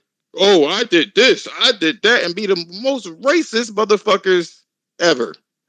But go on, Upper Room. I'm gonna let you have your little last word, and we good. Hey, no, dog. My last word was your last word because you summarized North Carolina in a way that I think people can relate to and understand. You know what I'm saying? So, like, when y'all hear me talking, that's because that's the shit you were saying just now is how I've been living my entire fucking life. You know what I'm saying? And I see this shit. I see the lies, the fakeness, you know what I'm saying? The fake ass liberals, like y'all everybody else talks about fake woke shit. Like y'all don't know what the fuck y'all are talking about. I swear to God y'all don't. You know what I'm saying? Now, don't generalize it. Clear y'all don't. You know what I'm saying? But like I do because I live with the I shit. think we need to. I think you need to move out of North Carolina. That's what I think. I don't because like the way the electoral college works, I can't because then like nigga, like what's one more vote in California that don't mean shit? I got to stay here where I'm at to make shit even as I can. I ain't gonna live in the hood. I live in a nice ass goddamn neighborhood in North Carolina. I ain't gonna lie to y'all. But you know what I'm saying? Like I at least gotta try to make it even a little bit. I gotta like somebody like these what do you call it? What's the opposite word of urban? Like out in the sticks. Us motherfuckers got way too much power as Rural, opposed a rural us area. rural motherfuckers got way thank you. That's the word. Have way too much power, right? I can't leave because then nigga, like my vote counts more than yours does. I don't you live in New York, one of these big cities, you know what I'm saying? No, my vote counts more than yours as a black person down here. I can't leave to that regard, but I gotta stay down here in the good area. Listen, nigga, I don't live in the hood. I don't give a fuck what y'all say. You know what I'm saying? Like I live on a golf course. Fuck y'all. I liked it. I liked North Carolina when I was over there. And I also like Texas, and I also like Florida. Yo, I like that shit, But I'm yo. ass nice because like dog, like you know me, like I'm outside right now. My neighbors know I whoop their ass. You know what I'm saying? Like ain't no thing for me. It might be problems for other people, but like I'm straight. I personally am straight, but I ain't worried about me. I'm worried about everybody else, right? So I can't leave because I'm worried about y'all. I would love And, to live with y'all in y'all goddamn white goddamn what do you call them Edens and shit, you know what I'm saying, where it's like, oh, white well, people for, up for in a well for me, fucking back head and they don't got all got guns in their cars and shit. Yeah, that sounds nice, but fuck that, nigga, I'm doing the hard work down here. this is what ended up happening for me when I was when where I'm at. And the way that I carry myself and conduct myself, right? People tend to say, white people tend to say things that they shouldn't say. They almost forget that I'm black. I just feel like The thing is that I feel like black people really should step it up. Um, it just feels like they have a lot of excuses. It's like everyone has equal opportunities, and I feel like racism is over. It's been over for 10 years or 100 years, and you use the same excuses all the time. You know what I mean? And I'm like, this white bitch, you just said that shit in my face. Did you forget I was black? What? I was like, geez, this bitch is wilding. You know what I'm saying? I was like, yo, she's fucking said that shit in my fucking face. Or you'll hear like you'll hear little signs of it. Oh my god, you're so articulate. Like you're so smart. Like what? Because I speak well. What you didn't think a primate could do this shit? Like, you know what I'm saying? All sorts of stupid shit up north, man. It's all this backhanded compliments. You know what I'm saying? They can never just compliment you for just being a fucking individual or a smart person or whatever it is. It has to be a sprinkle of like superiority. You know what I'm saying? Can I And that's what I get. before you Yeah. close this shit out, let me say one thing to that specifically, right? So I realized, I think when I was in elementary school, that white people calling me articulate was racist, right? It just is. Listen, white people that are listening to this shit right now on record, YouTube, whatever. Please do not call your black friend articulate and think that they like that shit. They hate you when they hear that shit out of your fucking mouth, right? So, back in the day, right? So my grandma, right, teacher was a teacher, right? I'm the youngest, so my grandma's old as shit, right? So this is some new shit for black people, right? I like my the way I talk right now is purposefully, as this is as least white as I can possibly speak, and I did this shit on purpose because coming up, I hated white people calling me articulate. You know what I'm saying? So I tried to stop talking like white people as much as I could, and this is what I managed. Nigga, do you hear what I'm saying? Like, I get it. I didn't do good. You get what I'm saying? Like, this is as much as I could get from like out of what my parents taught me because I hated this fucking racist ass compliment that I got. Like, oh, you're so articulate. You know what I'm saying? It's like, nigga, I'm the idea is always the same. You know what I'm saying? You just wanted it told You to said you when you were a kid, when I was in fucking elementary school. but how Motherfuckers, many kids are articulate though? I Not a mean, lot. no, So no. maybe it What was I'm just a saying is, compliment. I'm no, just no. saying. You Okay, better, wait, yo, wait, wait. I'm Jemiah be just all, saying. yo, he's like arguing, man. Okay, No, I but get. how many kids can speak well? Not a lot of them. So maybe Let me you were just more articulate, nigga. let me get more specific. They told me I sound white. You sound white, right? And then that you sound white, aka means But black you're people say that to other black people. They say, "Oh, you sound white." I used They're to get the, that they're all the the, time. they're the worst candidates. now. Okay, now tell me the difference between you sound white and you sound articulate. You know what I'm saying? Articulating is the whitest shit I've ever heard, right? Because the best articulator I've ever encountered in my entire life is Nas and the way he paints a picture to his goddamn words, right? But motherfuckers wouldn't call him articulate. You know what I'm saying? And that's not where that compliment lies. The compliment lies with sounding like fucking white people. Trust me, I grew up getting this shit. Bro, I grew up in And I Connecticut, bro. So first of all, chill. I Second was of all, what I'm I saying is I would never let anybody tell me something that would change me. Like no, I don't give a fuck, He's bro. bro. no, Like he's That making that's my bro. he's making an it's not observation. changing me, right? It's not changing me. What is You changing? said you tried to speak less articulate because they No, kept no, saying no, you were no, speaking no. articulate. What I did was this is what I did, right? What I did was I realized what the compliment was that they were giving me a long time ago, right? And then I was like, why? And no, right? Why are they giving me this compliment? What do they think is more special? And the way that I'm presenting my conversation than my homeboy right here. You know what I'm saying? My fucking cousin, my brother, whatever. You know what I'm saying? But like, oh, Jacob, you're so articulate. Like, no, nigga, like we have the same fucking mind state, but you want to listen to me, right? And this is the thing. This is the thing. This same shit happens in these spaces. I swear to God, yo. I can make a sock account, uh, and I can make it with a white avatar, white man avatar. I could come back tomorrow and I can put my white voice on, and I swear to God, everything that I say would be taken as the gospel because the the shit that motherfuckers say as articulate is like deep down racism. You know what I'm saying? No, but let me say this. Let me say this, and then we got in there because I want to play my fucking. 4 days I haven't played my PlayStation. I was itching for that shit like a crackhead. you know, but I will say this. Um, you know what I noticed online? People online that have that British accent, they automatically get taken as the smartest fucking people on earth.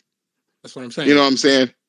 You know, that shit is Nigga, that's what so I'm saying. fucking. It's because of movies, though. I blame movies. There's a thing. There's a thing. I feel like I said, I'll say this, and I'll say this to you, cats, man. Like I feel like people, and this is Jemiah's words. People are pieces of shit. All of them. All of them. You know what I'm saying? It doesn't matter if you're black. Like Every single one of us. in the black community, man, they are the most racist fucking people. Not against other races, but their own. You know what I'm saying? It's ridiculous. I've had women say this. I want to marry a white man so my kids' noses will be smaller. Like crazy shit like that. And be all in on it. Or I don't like dark skin, so I'm gonna avoid the sun. You know what I'm saying? I don't like my skin. They don't even like them fucking selves. You know what I'm saying? And they contradict. Um, how come black men keep fucking with white women? Like I don't understand that. It's because they're easy. We look better than them, and on the same side, they want to get a blonde weave. Anyway, so here's the thing, right? Um, like I said, everybody's a piece of shit. But I will say this in terms of, and it doesn't matter if you're black or white. If you have a British accent, going back to that, man, you are automatically like smarter than everybody. I've heard some British people say the stupidest fucking thing. They always start off with the same shit. You know what I'm saying? And it's just be annoying. It comes with a time that you can look at the fucking Digital Foundry. I ain't even want to try to imitate it. I can't even imitate this shit anyway.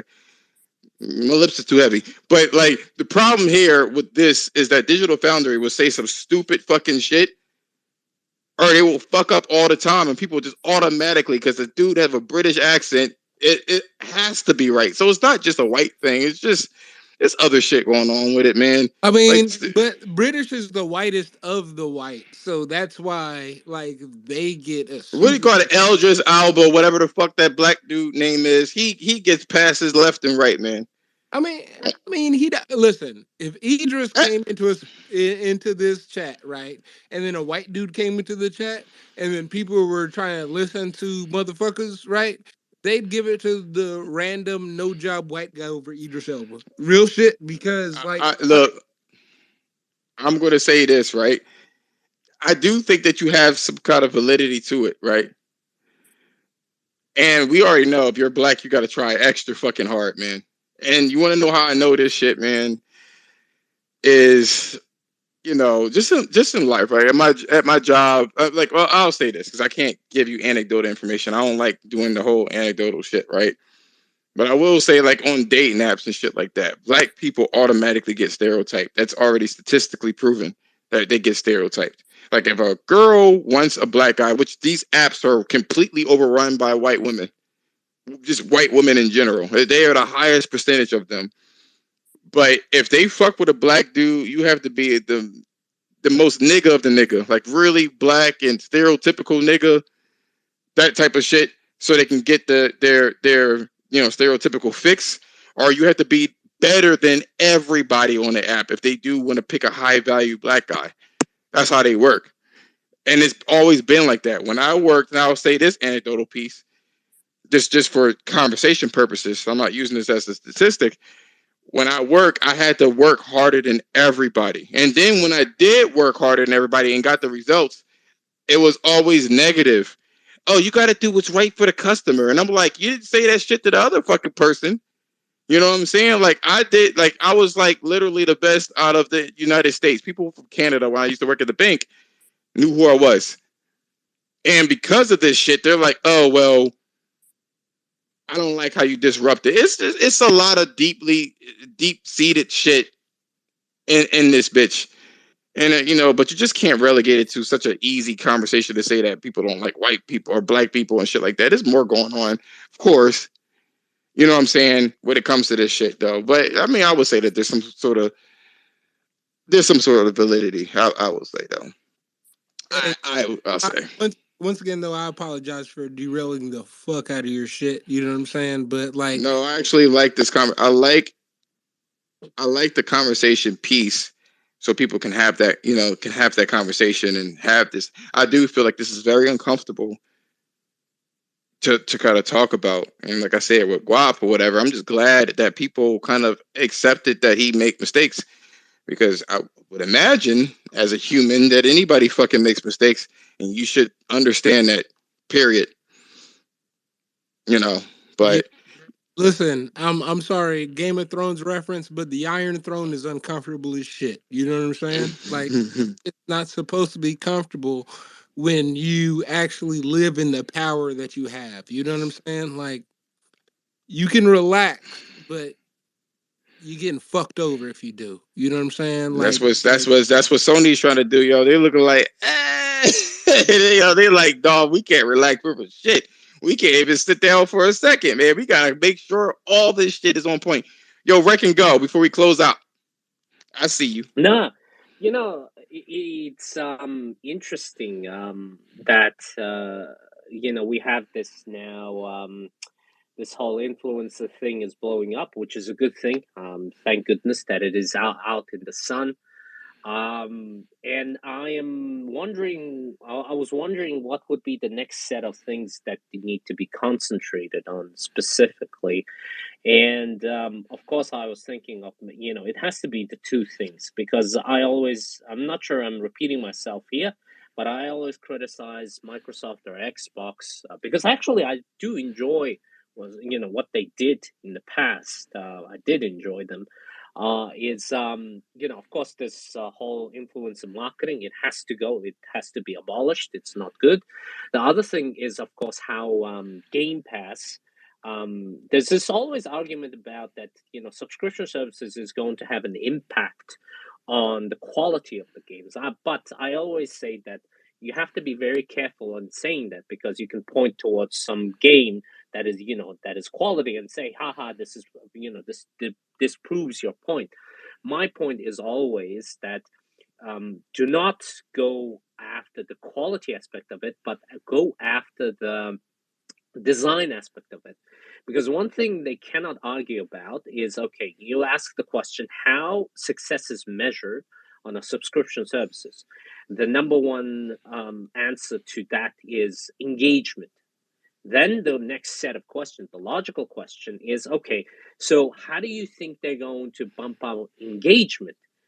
And then you're going to have a very interesting discussion, because the logical solution to subscription services increasing game engagement is majority of the games are going to go into more design towards being a service, because it has to continue.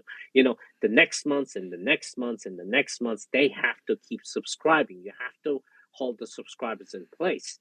So, and this is exactly what I was afraid that PlayStation is going to do. And they're heavily investing in, it sounds like 10 multiplayer. I hope some of them turn out good.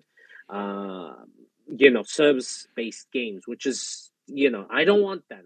I seriously do not want the whole industry to go in that regard, because the number one thing you have to understand is subscription based model cannot compete with the free to play model. it is impossible to compete with it. Like, how do you compete with Fortnite, which is free, right?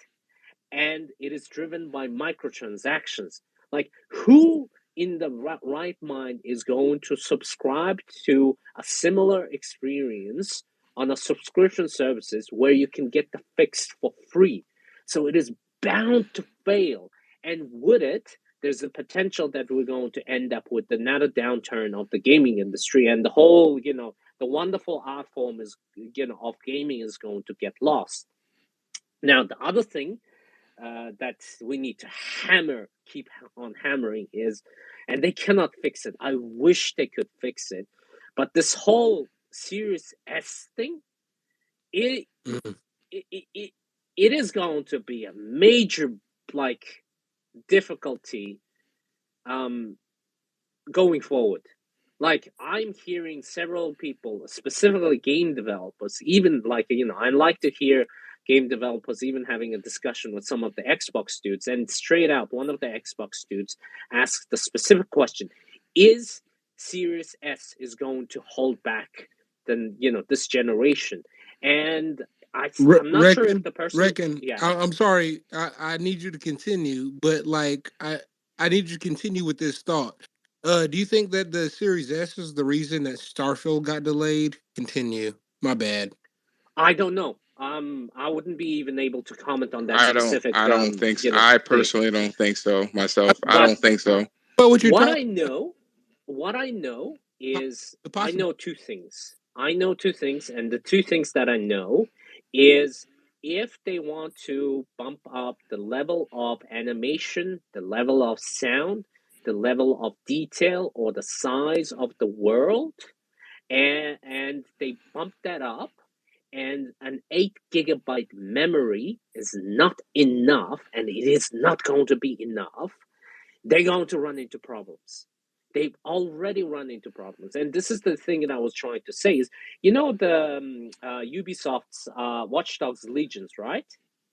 They were trying to introduce a new DLC into Watch Dogs Legions, and they wanted some new equipment, new gadgets and new animations.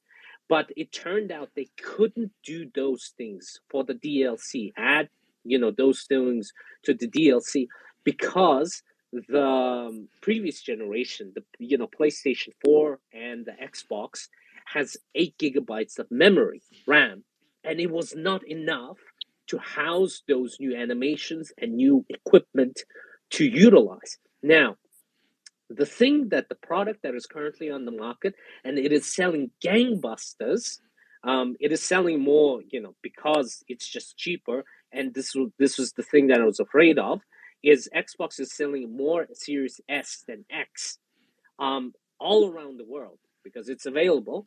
And as a result of it, they want to make sure that the people who bought it has a good experience on it. And going forward, it is going to have impact on their first party products and third party products. I know, there's nothing that can be done about it was interesting that the game developer was saying, I hope they do a refresh within 2 years. They're not going to do a refresh, because if they do a refresh, all of the people who bought the S is going to riot, right? I thought I bought the system for the next 5 years, and you're asking me to change or upgrade in 2 years. It's like, doesn't make sense. This is not how it works. So I'm not sure what can be done about it, but the more people that know, I think it's better, because it is starting to have an impact on the design of the experiences. And I was so happy about, like Starfield and all of these, new experiences that are going to come to the new generation. But we have a system on our hand that has 8 GB of RAM. Well, technically it has 10 GB, but the other 2 GB is not even worth mentioning, because it's slow as hell. So, and that's my piece. If you want to have a continuous discussion about it, more than happy to. Well, I don't think that this Starfield delay has nothing to do with.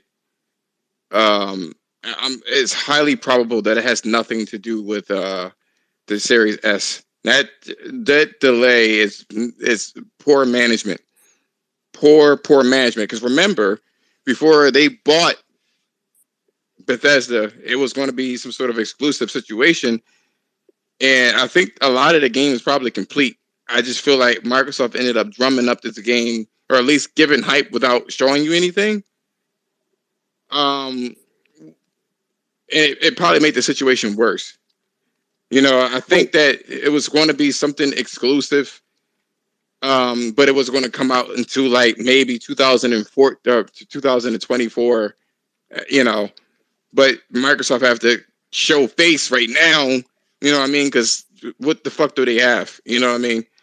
At this point in time, in terms of where the industry is going. Look, I think Sony's idea for everything is to take their IPs and to have it branch out. So let's say like Ghost of Tsushima, right? You have the single player experience, but then you also have the Legends mode. And if they can make that Legends mode into some sort of free to play while using the assets of what they spent hundreds of millions of dollars on, then you have something that you can work with. Without it compromising the single player aspect of it. I think they really are trying to do both at the same time, and I think it'll probably work. What were you going to say, Reckon? Oh, actually, now this is completely conjecture. It is based on No, you're fine, man. my industry knowledge of the potential reason of why Starfield was delayed. Okay, I'm gonna go back into history books. When first Titanfall was being developed, the Respawn guys had a really good relationship with PlayStation, specifically the Visual Arts game studio, which is their motion capture studio, and they contracted to do some motion capture at that studio. And Michael Membauer, actually, he's currently working for a studio called That's No Moon. Very excited, very excited what's going to come out of that studio. But they were working on Titanfall, and Sony is like, yep, we're happy to help third parties. But it turned out that Titanfall's became an exclusive, and the studio got flayed by Sony because they kind of helped out a studio that was that kind of sold the game as an exclusive. So since then, there's a mandate in the contractual agreement between the visual arts studio and any third party that is coming in. The agreement is that if we help you out to work on this particular game, it has to come out on the PlayStation system. Now, I have on good authority that some of the motion capture work was for Starfield was done at that studio, the visual arts studio. Now, imagine having a contractual agreement that any assets and any what do you call it, motion capture data is going to be utilized, has to come to the PlayStation, and Microsoft makes a silly announcement, a decision with Bethesda, saying, "Oh, it is going to be exclusive," and then PlayStation on the Sony is going, "Well, hang on a minute, we helped you guys. Why is this going exclusive? Because we literally helped you guys develop the motion captures. We helped you guys to get the animations done.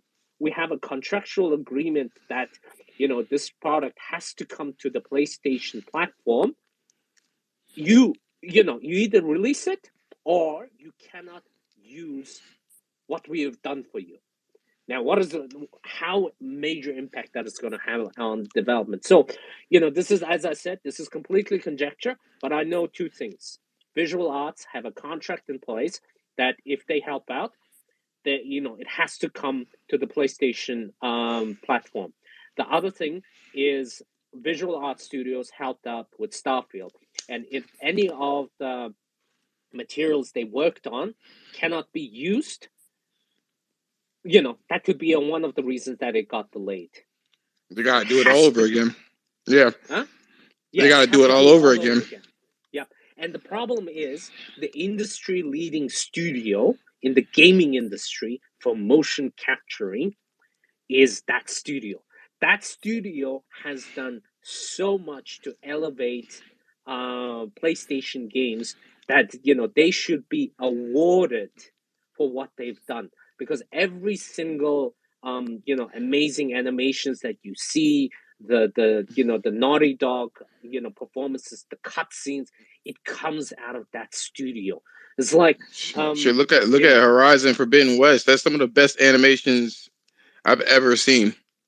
Oh, it's ridiculous, and the amount of IPs that studio has generated, it echoes across, what do you call it, the movie industry. It's like literally you have people who worked on Avatar are currently working at Insomnia, right? You have people who worked at the visual arts studio for Sony is around the world working for like movie motion capture studios, and this is one of the reasons, and I have my suspicion why Ninja Theory is growing expansionally in England, is I think Microsoft is trying to replicate that with Ninja Theory. They cannot really replicate it in the United States, right? Because all of the important talents, are really kind of concentrated on that. So they need to do something about motion capture to deliver those amazing experiences. And one of the reasons of why Hellblade is so amazing is because of the motion capture they've done on Senua. So, and this is, I think, one of the reasons that studio is expanding expansionally, and they building their motion capture studio for Microsoft. So, like an in-house visual art studio, but for Microsoft. And I wish them all the luck for it, because at the end of the day, Hellblade is amazing. Hellblade is one of the best experiences that you can get. So. I think we're gonna end it there. You guys want to check out this entire podcast? It'll be on the YouTube channel for sure. Reckon it's always been a pleasure. It's always a pleasure. When you come in. I am like, as I said, I wouldn't get involved into this unless there is it's all this misinformation. Come on, guys, listen to DICE. The people at the games industry, people talking about how they build the games. There's a wealth of knowledge that are out there, and all we do is talk about these drama, right? It's like, no, June is going to be the best months. We're going to see some amazing things, and just be excited about it, be hyped about it.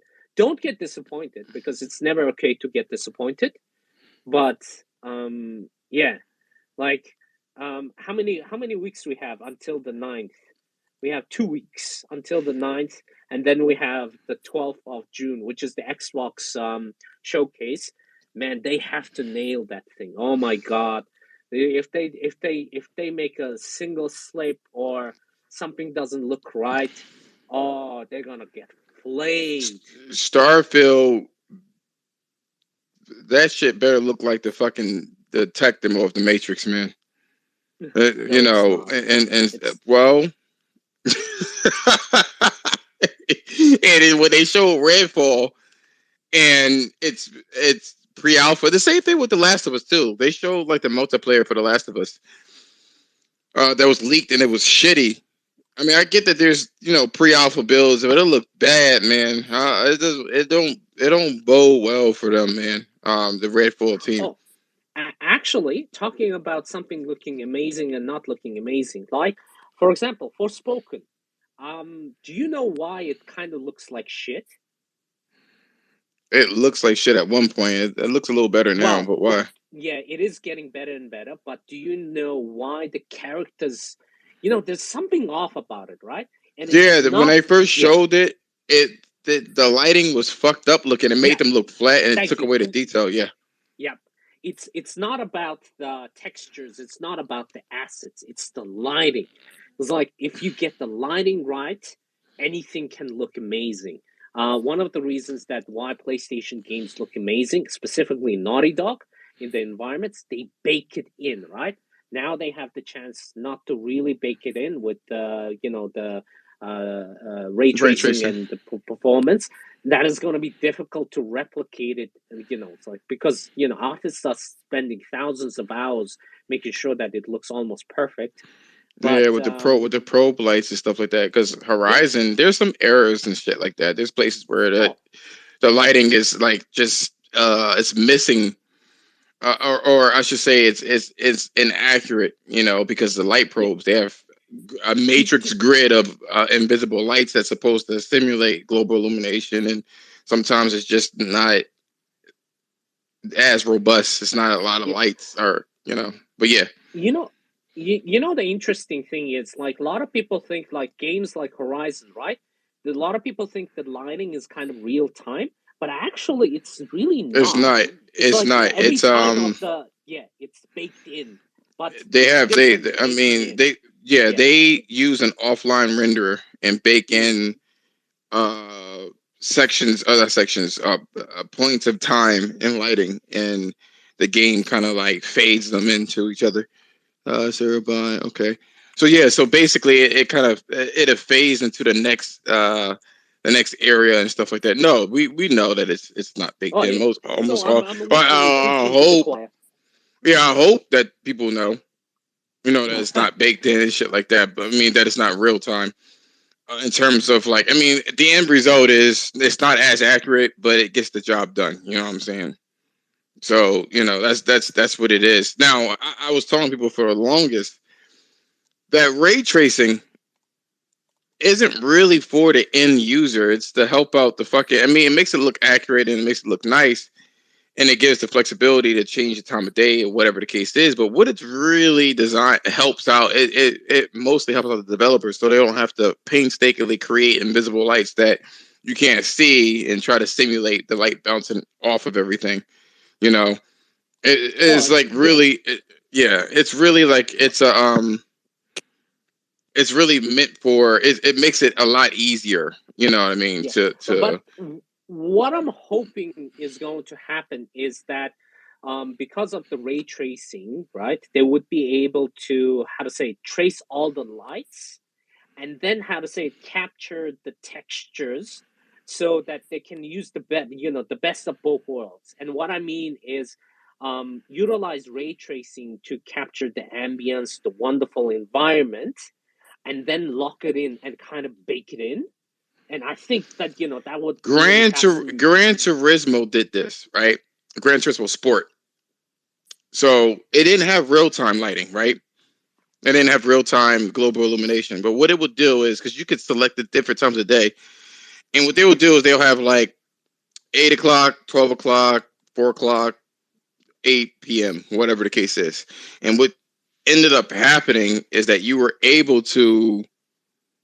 um you were able to basically, like when you select the times of day, the shit will go dark and it will recompile where the lighting is and calculate everything.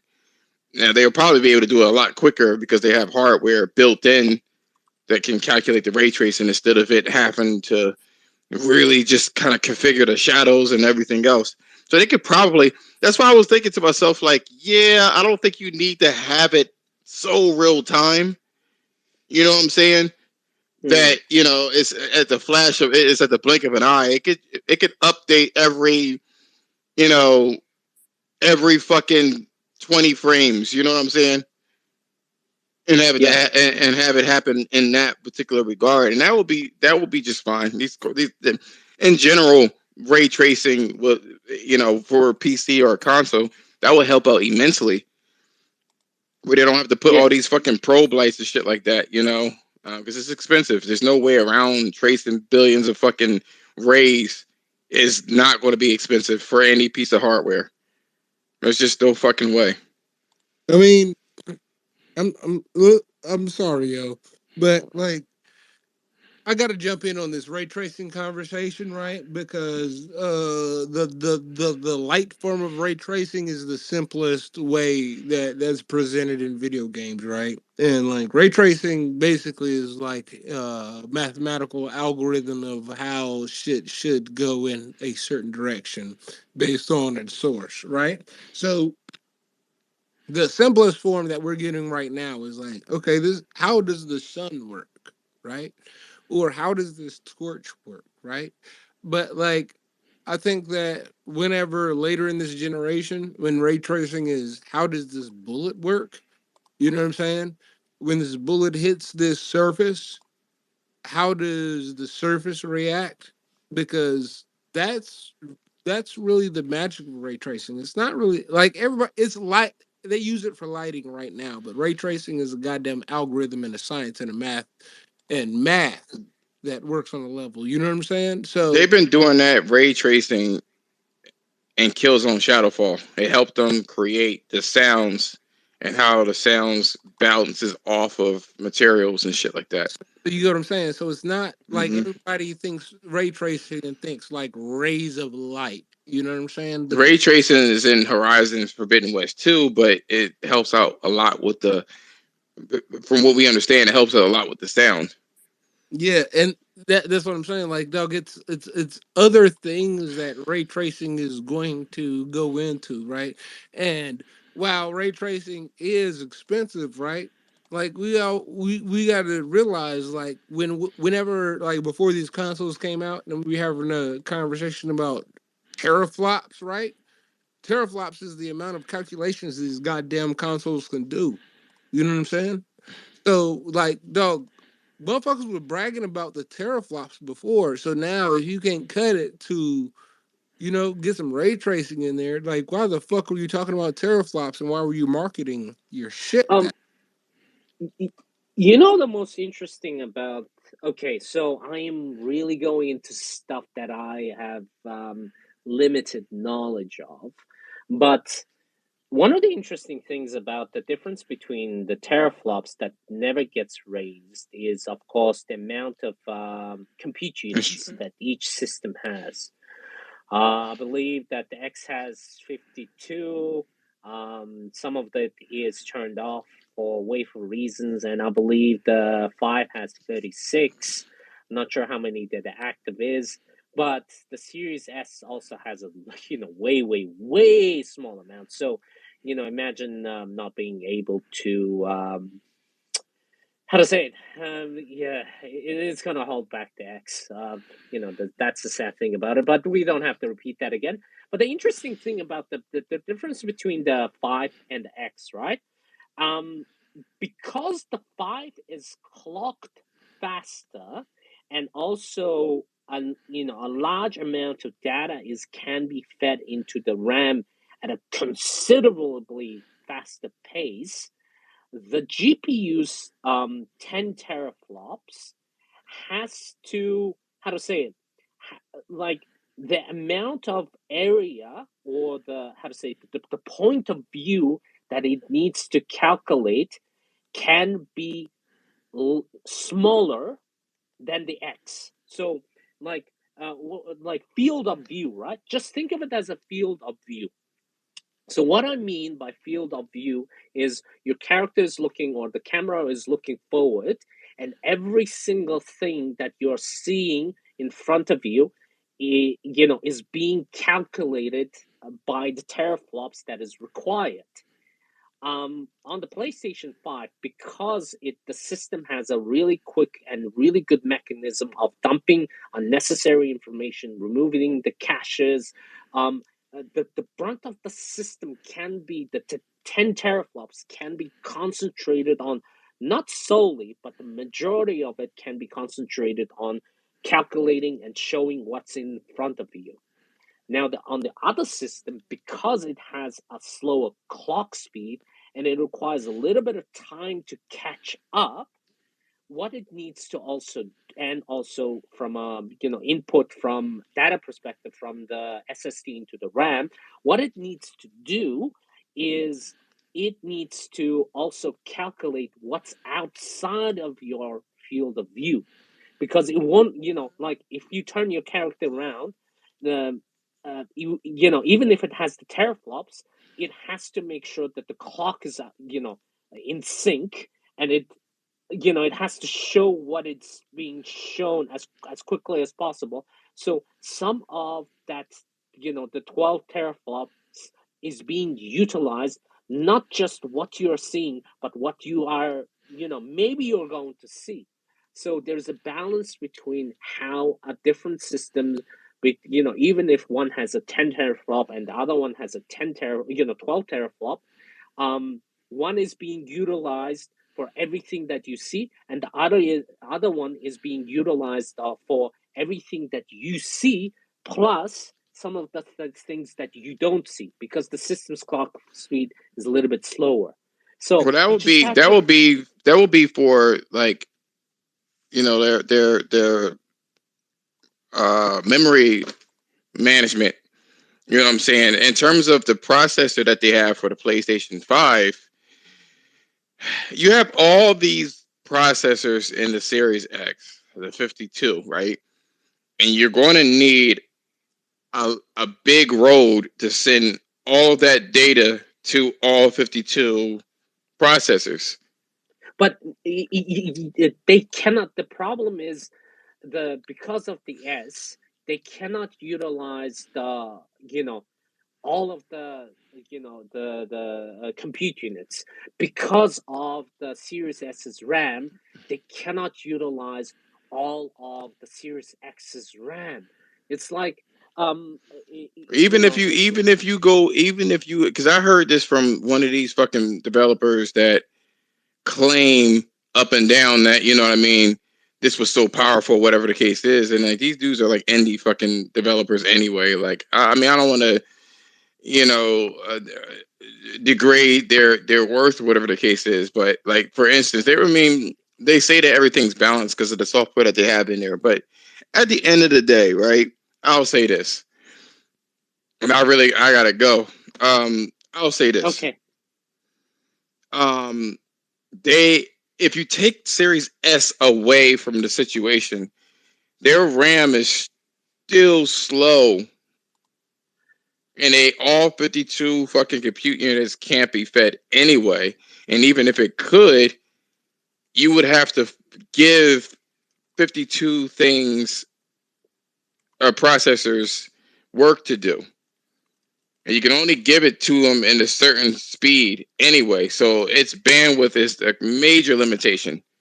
You know what I'm saying? That's the big limitation for the Series X, excluding this, the Series S.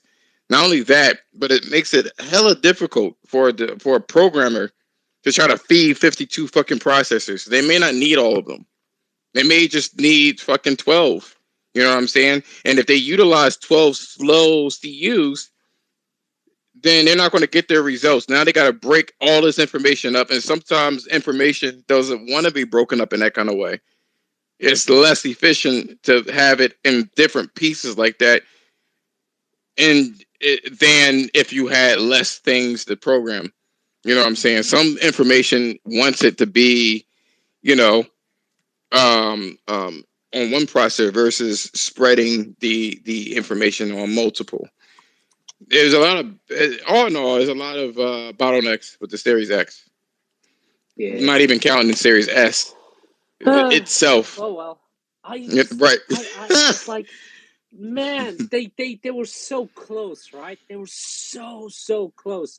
Like in every single mistake they've done with the one, and to repeat it, it's like, why? They I like was just the I was just having this Xbox. conversation. I was having this conversation with one of my friends here, and he basically stated, I stated to him, I'm like, just because you have to brute force doesn't mean that you gotta live. I was saying, we were talking about being a realist and being an optimist. You gotta kind of live in a reality that exists. In their heads, they think that there's no problem apparently, and so that They they keep operating as if there's no problems. You know what I mean? They wanted the spec wars to be the spec wars, and that's why Digital Foundry was so baffled at this information. It was like, well, it's punching above its weight, but is it really? Or is it just, the Series X was made in such a sloppy, way that whatever benefit that you had was hampered by all the bottlenecks that you had? Not saying that the PlayStation 5 is perfect, but they no only no have no enough, no they only have enough transistors to to matter. They focused on the transistors that mattered. You know. Yep.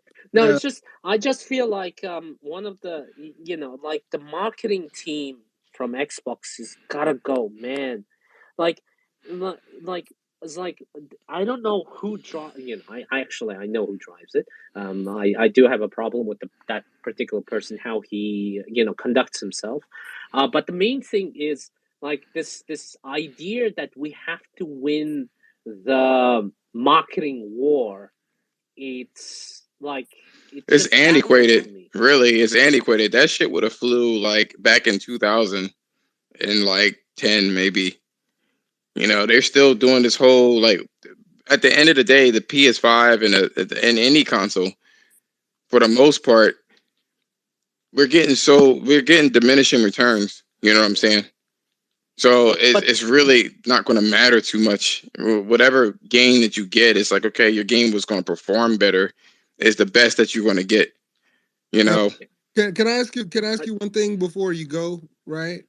Yeah. So, like this marketing war and everything like that, I kind of see it different, and I believe Xbox with this shit. Right. When they said like, dog, we ain't compete with PlayStation. Like they gave up on that shit, right? They're competing with like Amazon and Google and fucking Facebook and whatnot, right? So they're not competing for the same customer. And this is what I've thought for a while, like, and this is the detriment to the console gaming, and this is why I don't like their the way they're going about things, because I think that they're competing for the, this is a bad word, right? This I guess is racist or something like that. But they're competing for the casual gamer, right? But And fuck that person. You know what I'm saying? no. But the No, main wait. thing, the Wait, main thing is reckon. Let yeah. me let me say a sentence to Sorry, you, right? Let me say a sentence to you. And this is going to explain exactly what the fuck I'm saying when I say that Xbox is competing for the casual gamer and not the motherfuckers that's trying to get like a next gen fucking Last of Us, right? Hear me out. This is what they say. When everybody when everybody plays, we all win, right? Not when gamers play. Like, no, nigga, when your grandma plays too. You know what I'm saying? So, like, we don't want to make Last of Us for you. We want to make it for your grandma because we need everybody up in here. You know what I'm saying? We don't need you, you hardcore gamer. Like, we're trying to get your grandma, your mom, motherfuckers that don't play games and shit. You know what I'm saying? Like, that's who we're trying Yeah, well, to get to. hardcore gamers have a higher but have a higher standard, and they don't want A no higher part of that. but that's not the, who. the the only thing I'm going to say in that regard is that is a losing formula because, as I said, Is it you cannot compete with free to play. okay? Okay, Like how are they they thinking that they're are, going to be Doug, able because they're to charging for compete? play. Reckon Huh? they're Yeah, charging for free to play with their subscription service, right? They're putting these bullshit like casual mobile games into their free to play service, so they're competing with Apple, Google. You know what I'm saying? Like they're not competing with PlayStation. PlayStation people like want a, like a triple A fucking experience. You know what I'm saying? But like a indie, some bullshit like that you can get on your mobile phone, right? Because when everybody plays, we all win. That's what they're trying to sell, and that's like I get that, right? And that's good for certain people and shit. But like, nigga, I own an Xbox, right? I thought it was like a hardcore person console, so I could get these games for me. But I'm realizing now it's like, no, that's not the market that they're trying to sell that shit to. So it's like, oh, I fucked up. My bad, yo. Y'all are trying to get everybody in here, right? But I appreciate my PlayStation because they don't give a fuck about these casuals. They're still serving me. You get what I'm yeah. saying? No, okay. So, Gamer, I know you gotta go. So I'm gonna say two things in this regard, right? The casual, whatever it is. The With the casuals, they are on free to play games, and if anybody thinks that they can combat it with the subscription services, huh? good luck. They're gonna lose horribly because free versus $15. It's a losing formula. The other thing I'm going to say is they thinking that they're going to introduce all of these wonderful experiences, but they've kind of handicapped it. They said power, but they handicapped it with the S. They said, like all of these amazing experiences in the subscription services, but they're not really delivering on what they've kind of promised. And also on top of it, they're not innovating as required, because PlayStation tried this whole Azure or Gaikai thing, and one of the things they kind of discovered with a hard way is it is very hard to sell a triple A game to be experienced on a mobile phone. Like, who is going to, in their right mind? They I don't know want there are it. some people. They don't want it. For the majority. I mean, we can't just base it off of some people here and there. And I know you know this too, but they don't want it. You know what I mean? It ain't for. Yo, how are the future Xbox games gonna work on my system and a puck at the same time and be optimized for all of them? Like, y'all were talking about the Series S. Like, my worry is the fucking puck that goes on my, like, you know what I'm saying? The shit that they're trying to sell.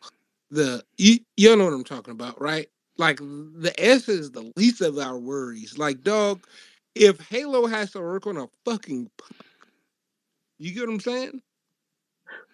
How's this going Yeah. to work? I'm But sorry. then the problem is that developers are going to tear their hair out,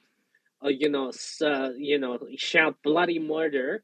We're trying to innovate here, and you're trying to, make this amazing experience that I've been working hard on to work on a potato, on a mobile phone, and the text has to read like that. Like imagine this, right? Like, Fallout, amazing experience. Elder Scroll, amazing experience. There's some text. There's small text that you have to read. How is that going to work on a mobile phone? See, Sony already dealt with this when they were letting the Vita stream, and they had to take it to consideration. You know that when you stream that information, that the text will be small as fucking well. Yeah, But some and people that's a don't. Some horrible people don't. experience. Some people don't learn from their mistakes. Yeah, it It's is what it is. unfortunate, but some people don't learn from. I mean, don't learn from other people. They don't live vicariously, man. They just don't learn from. They just don't learn. They don't learn. Yeah, I But guess anyway, so. I'm gonna Anyway, end it here, man. Yeah, all because right. I have to catch up with my sister and stuff like that. Who was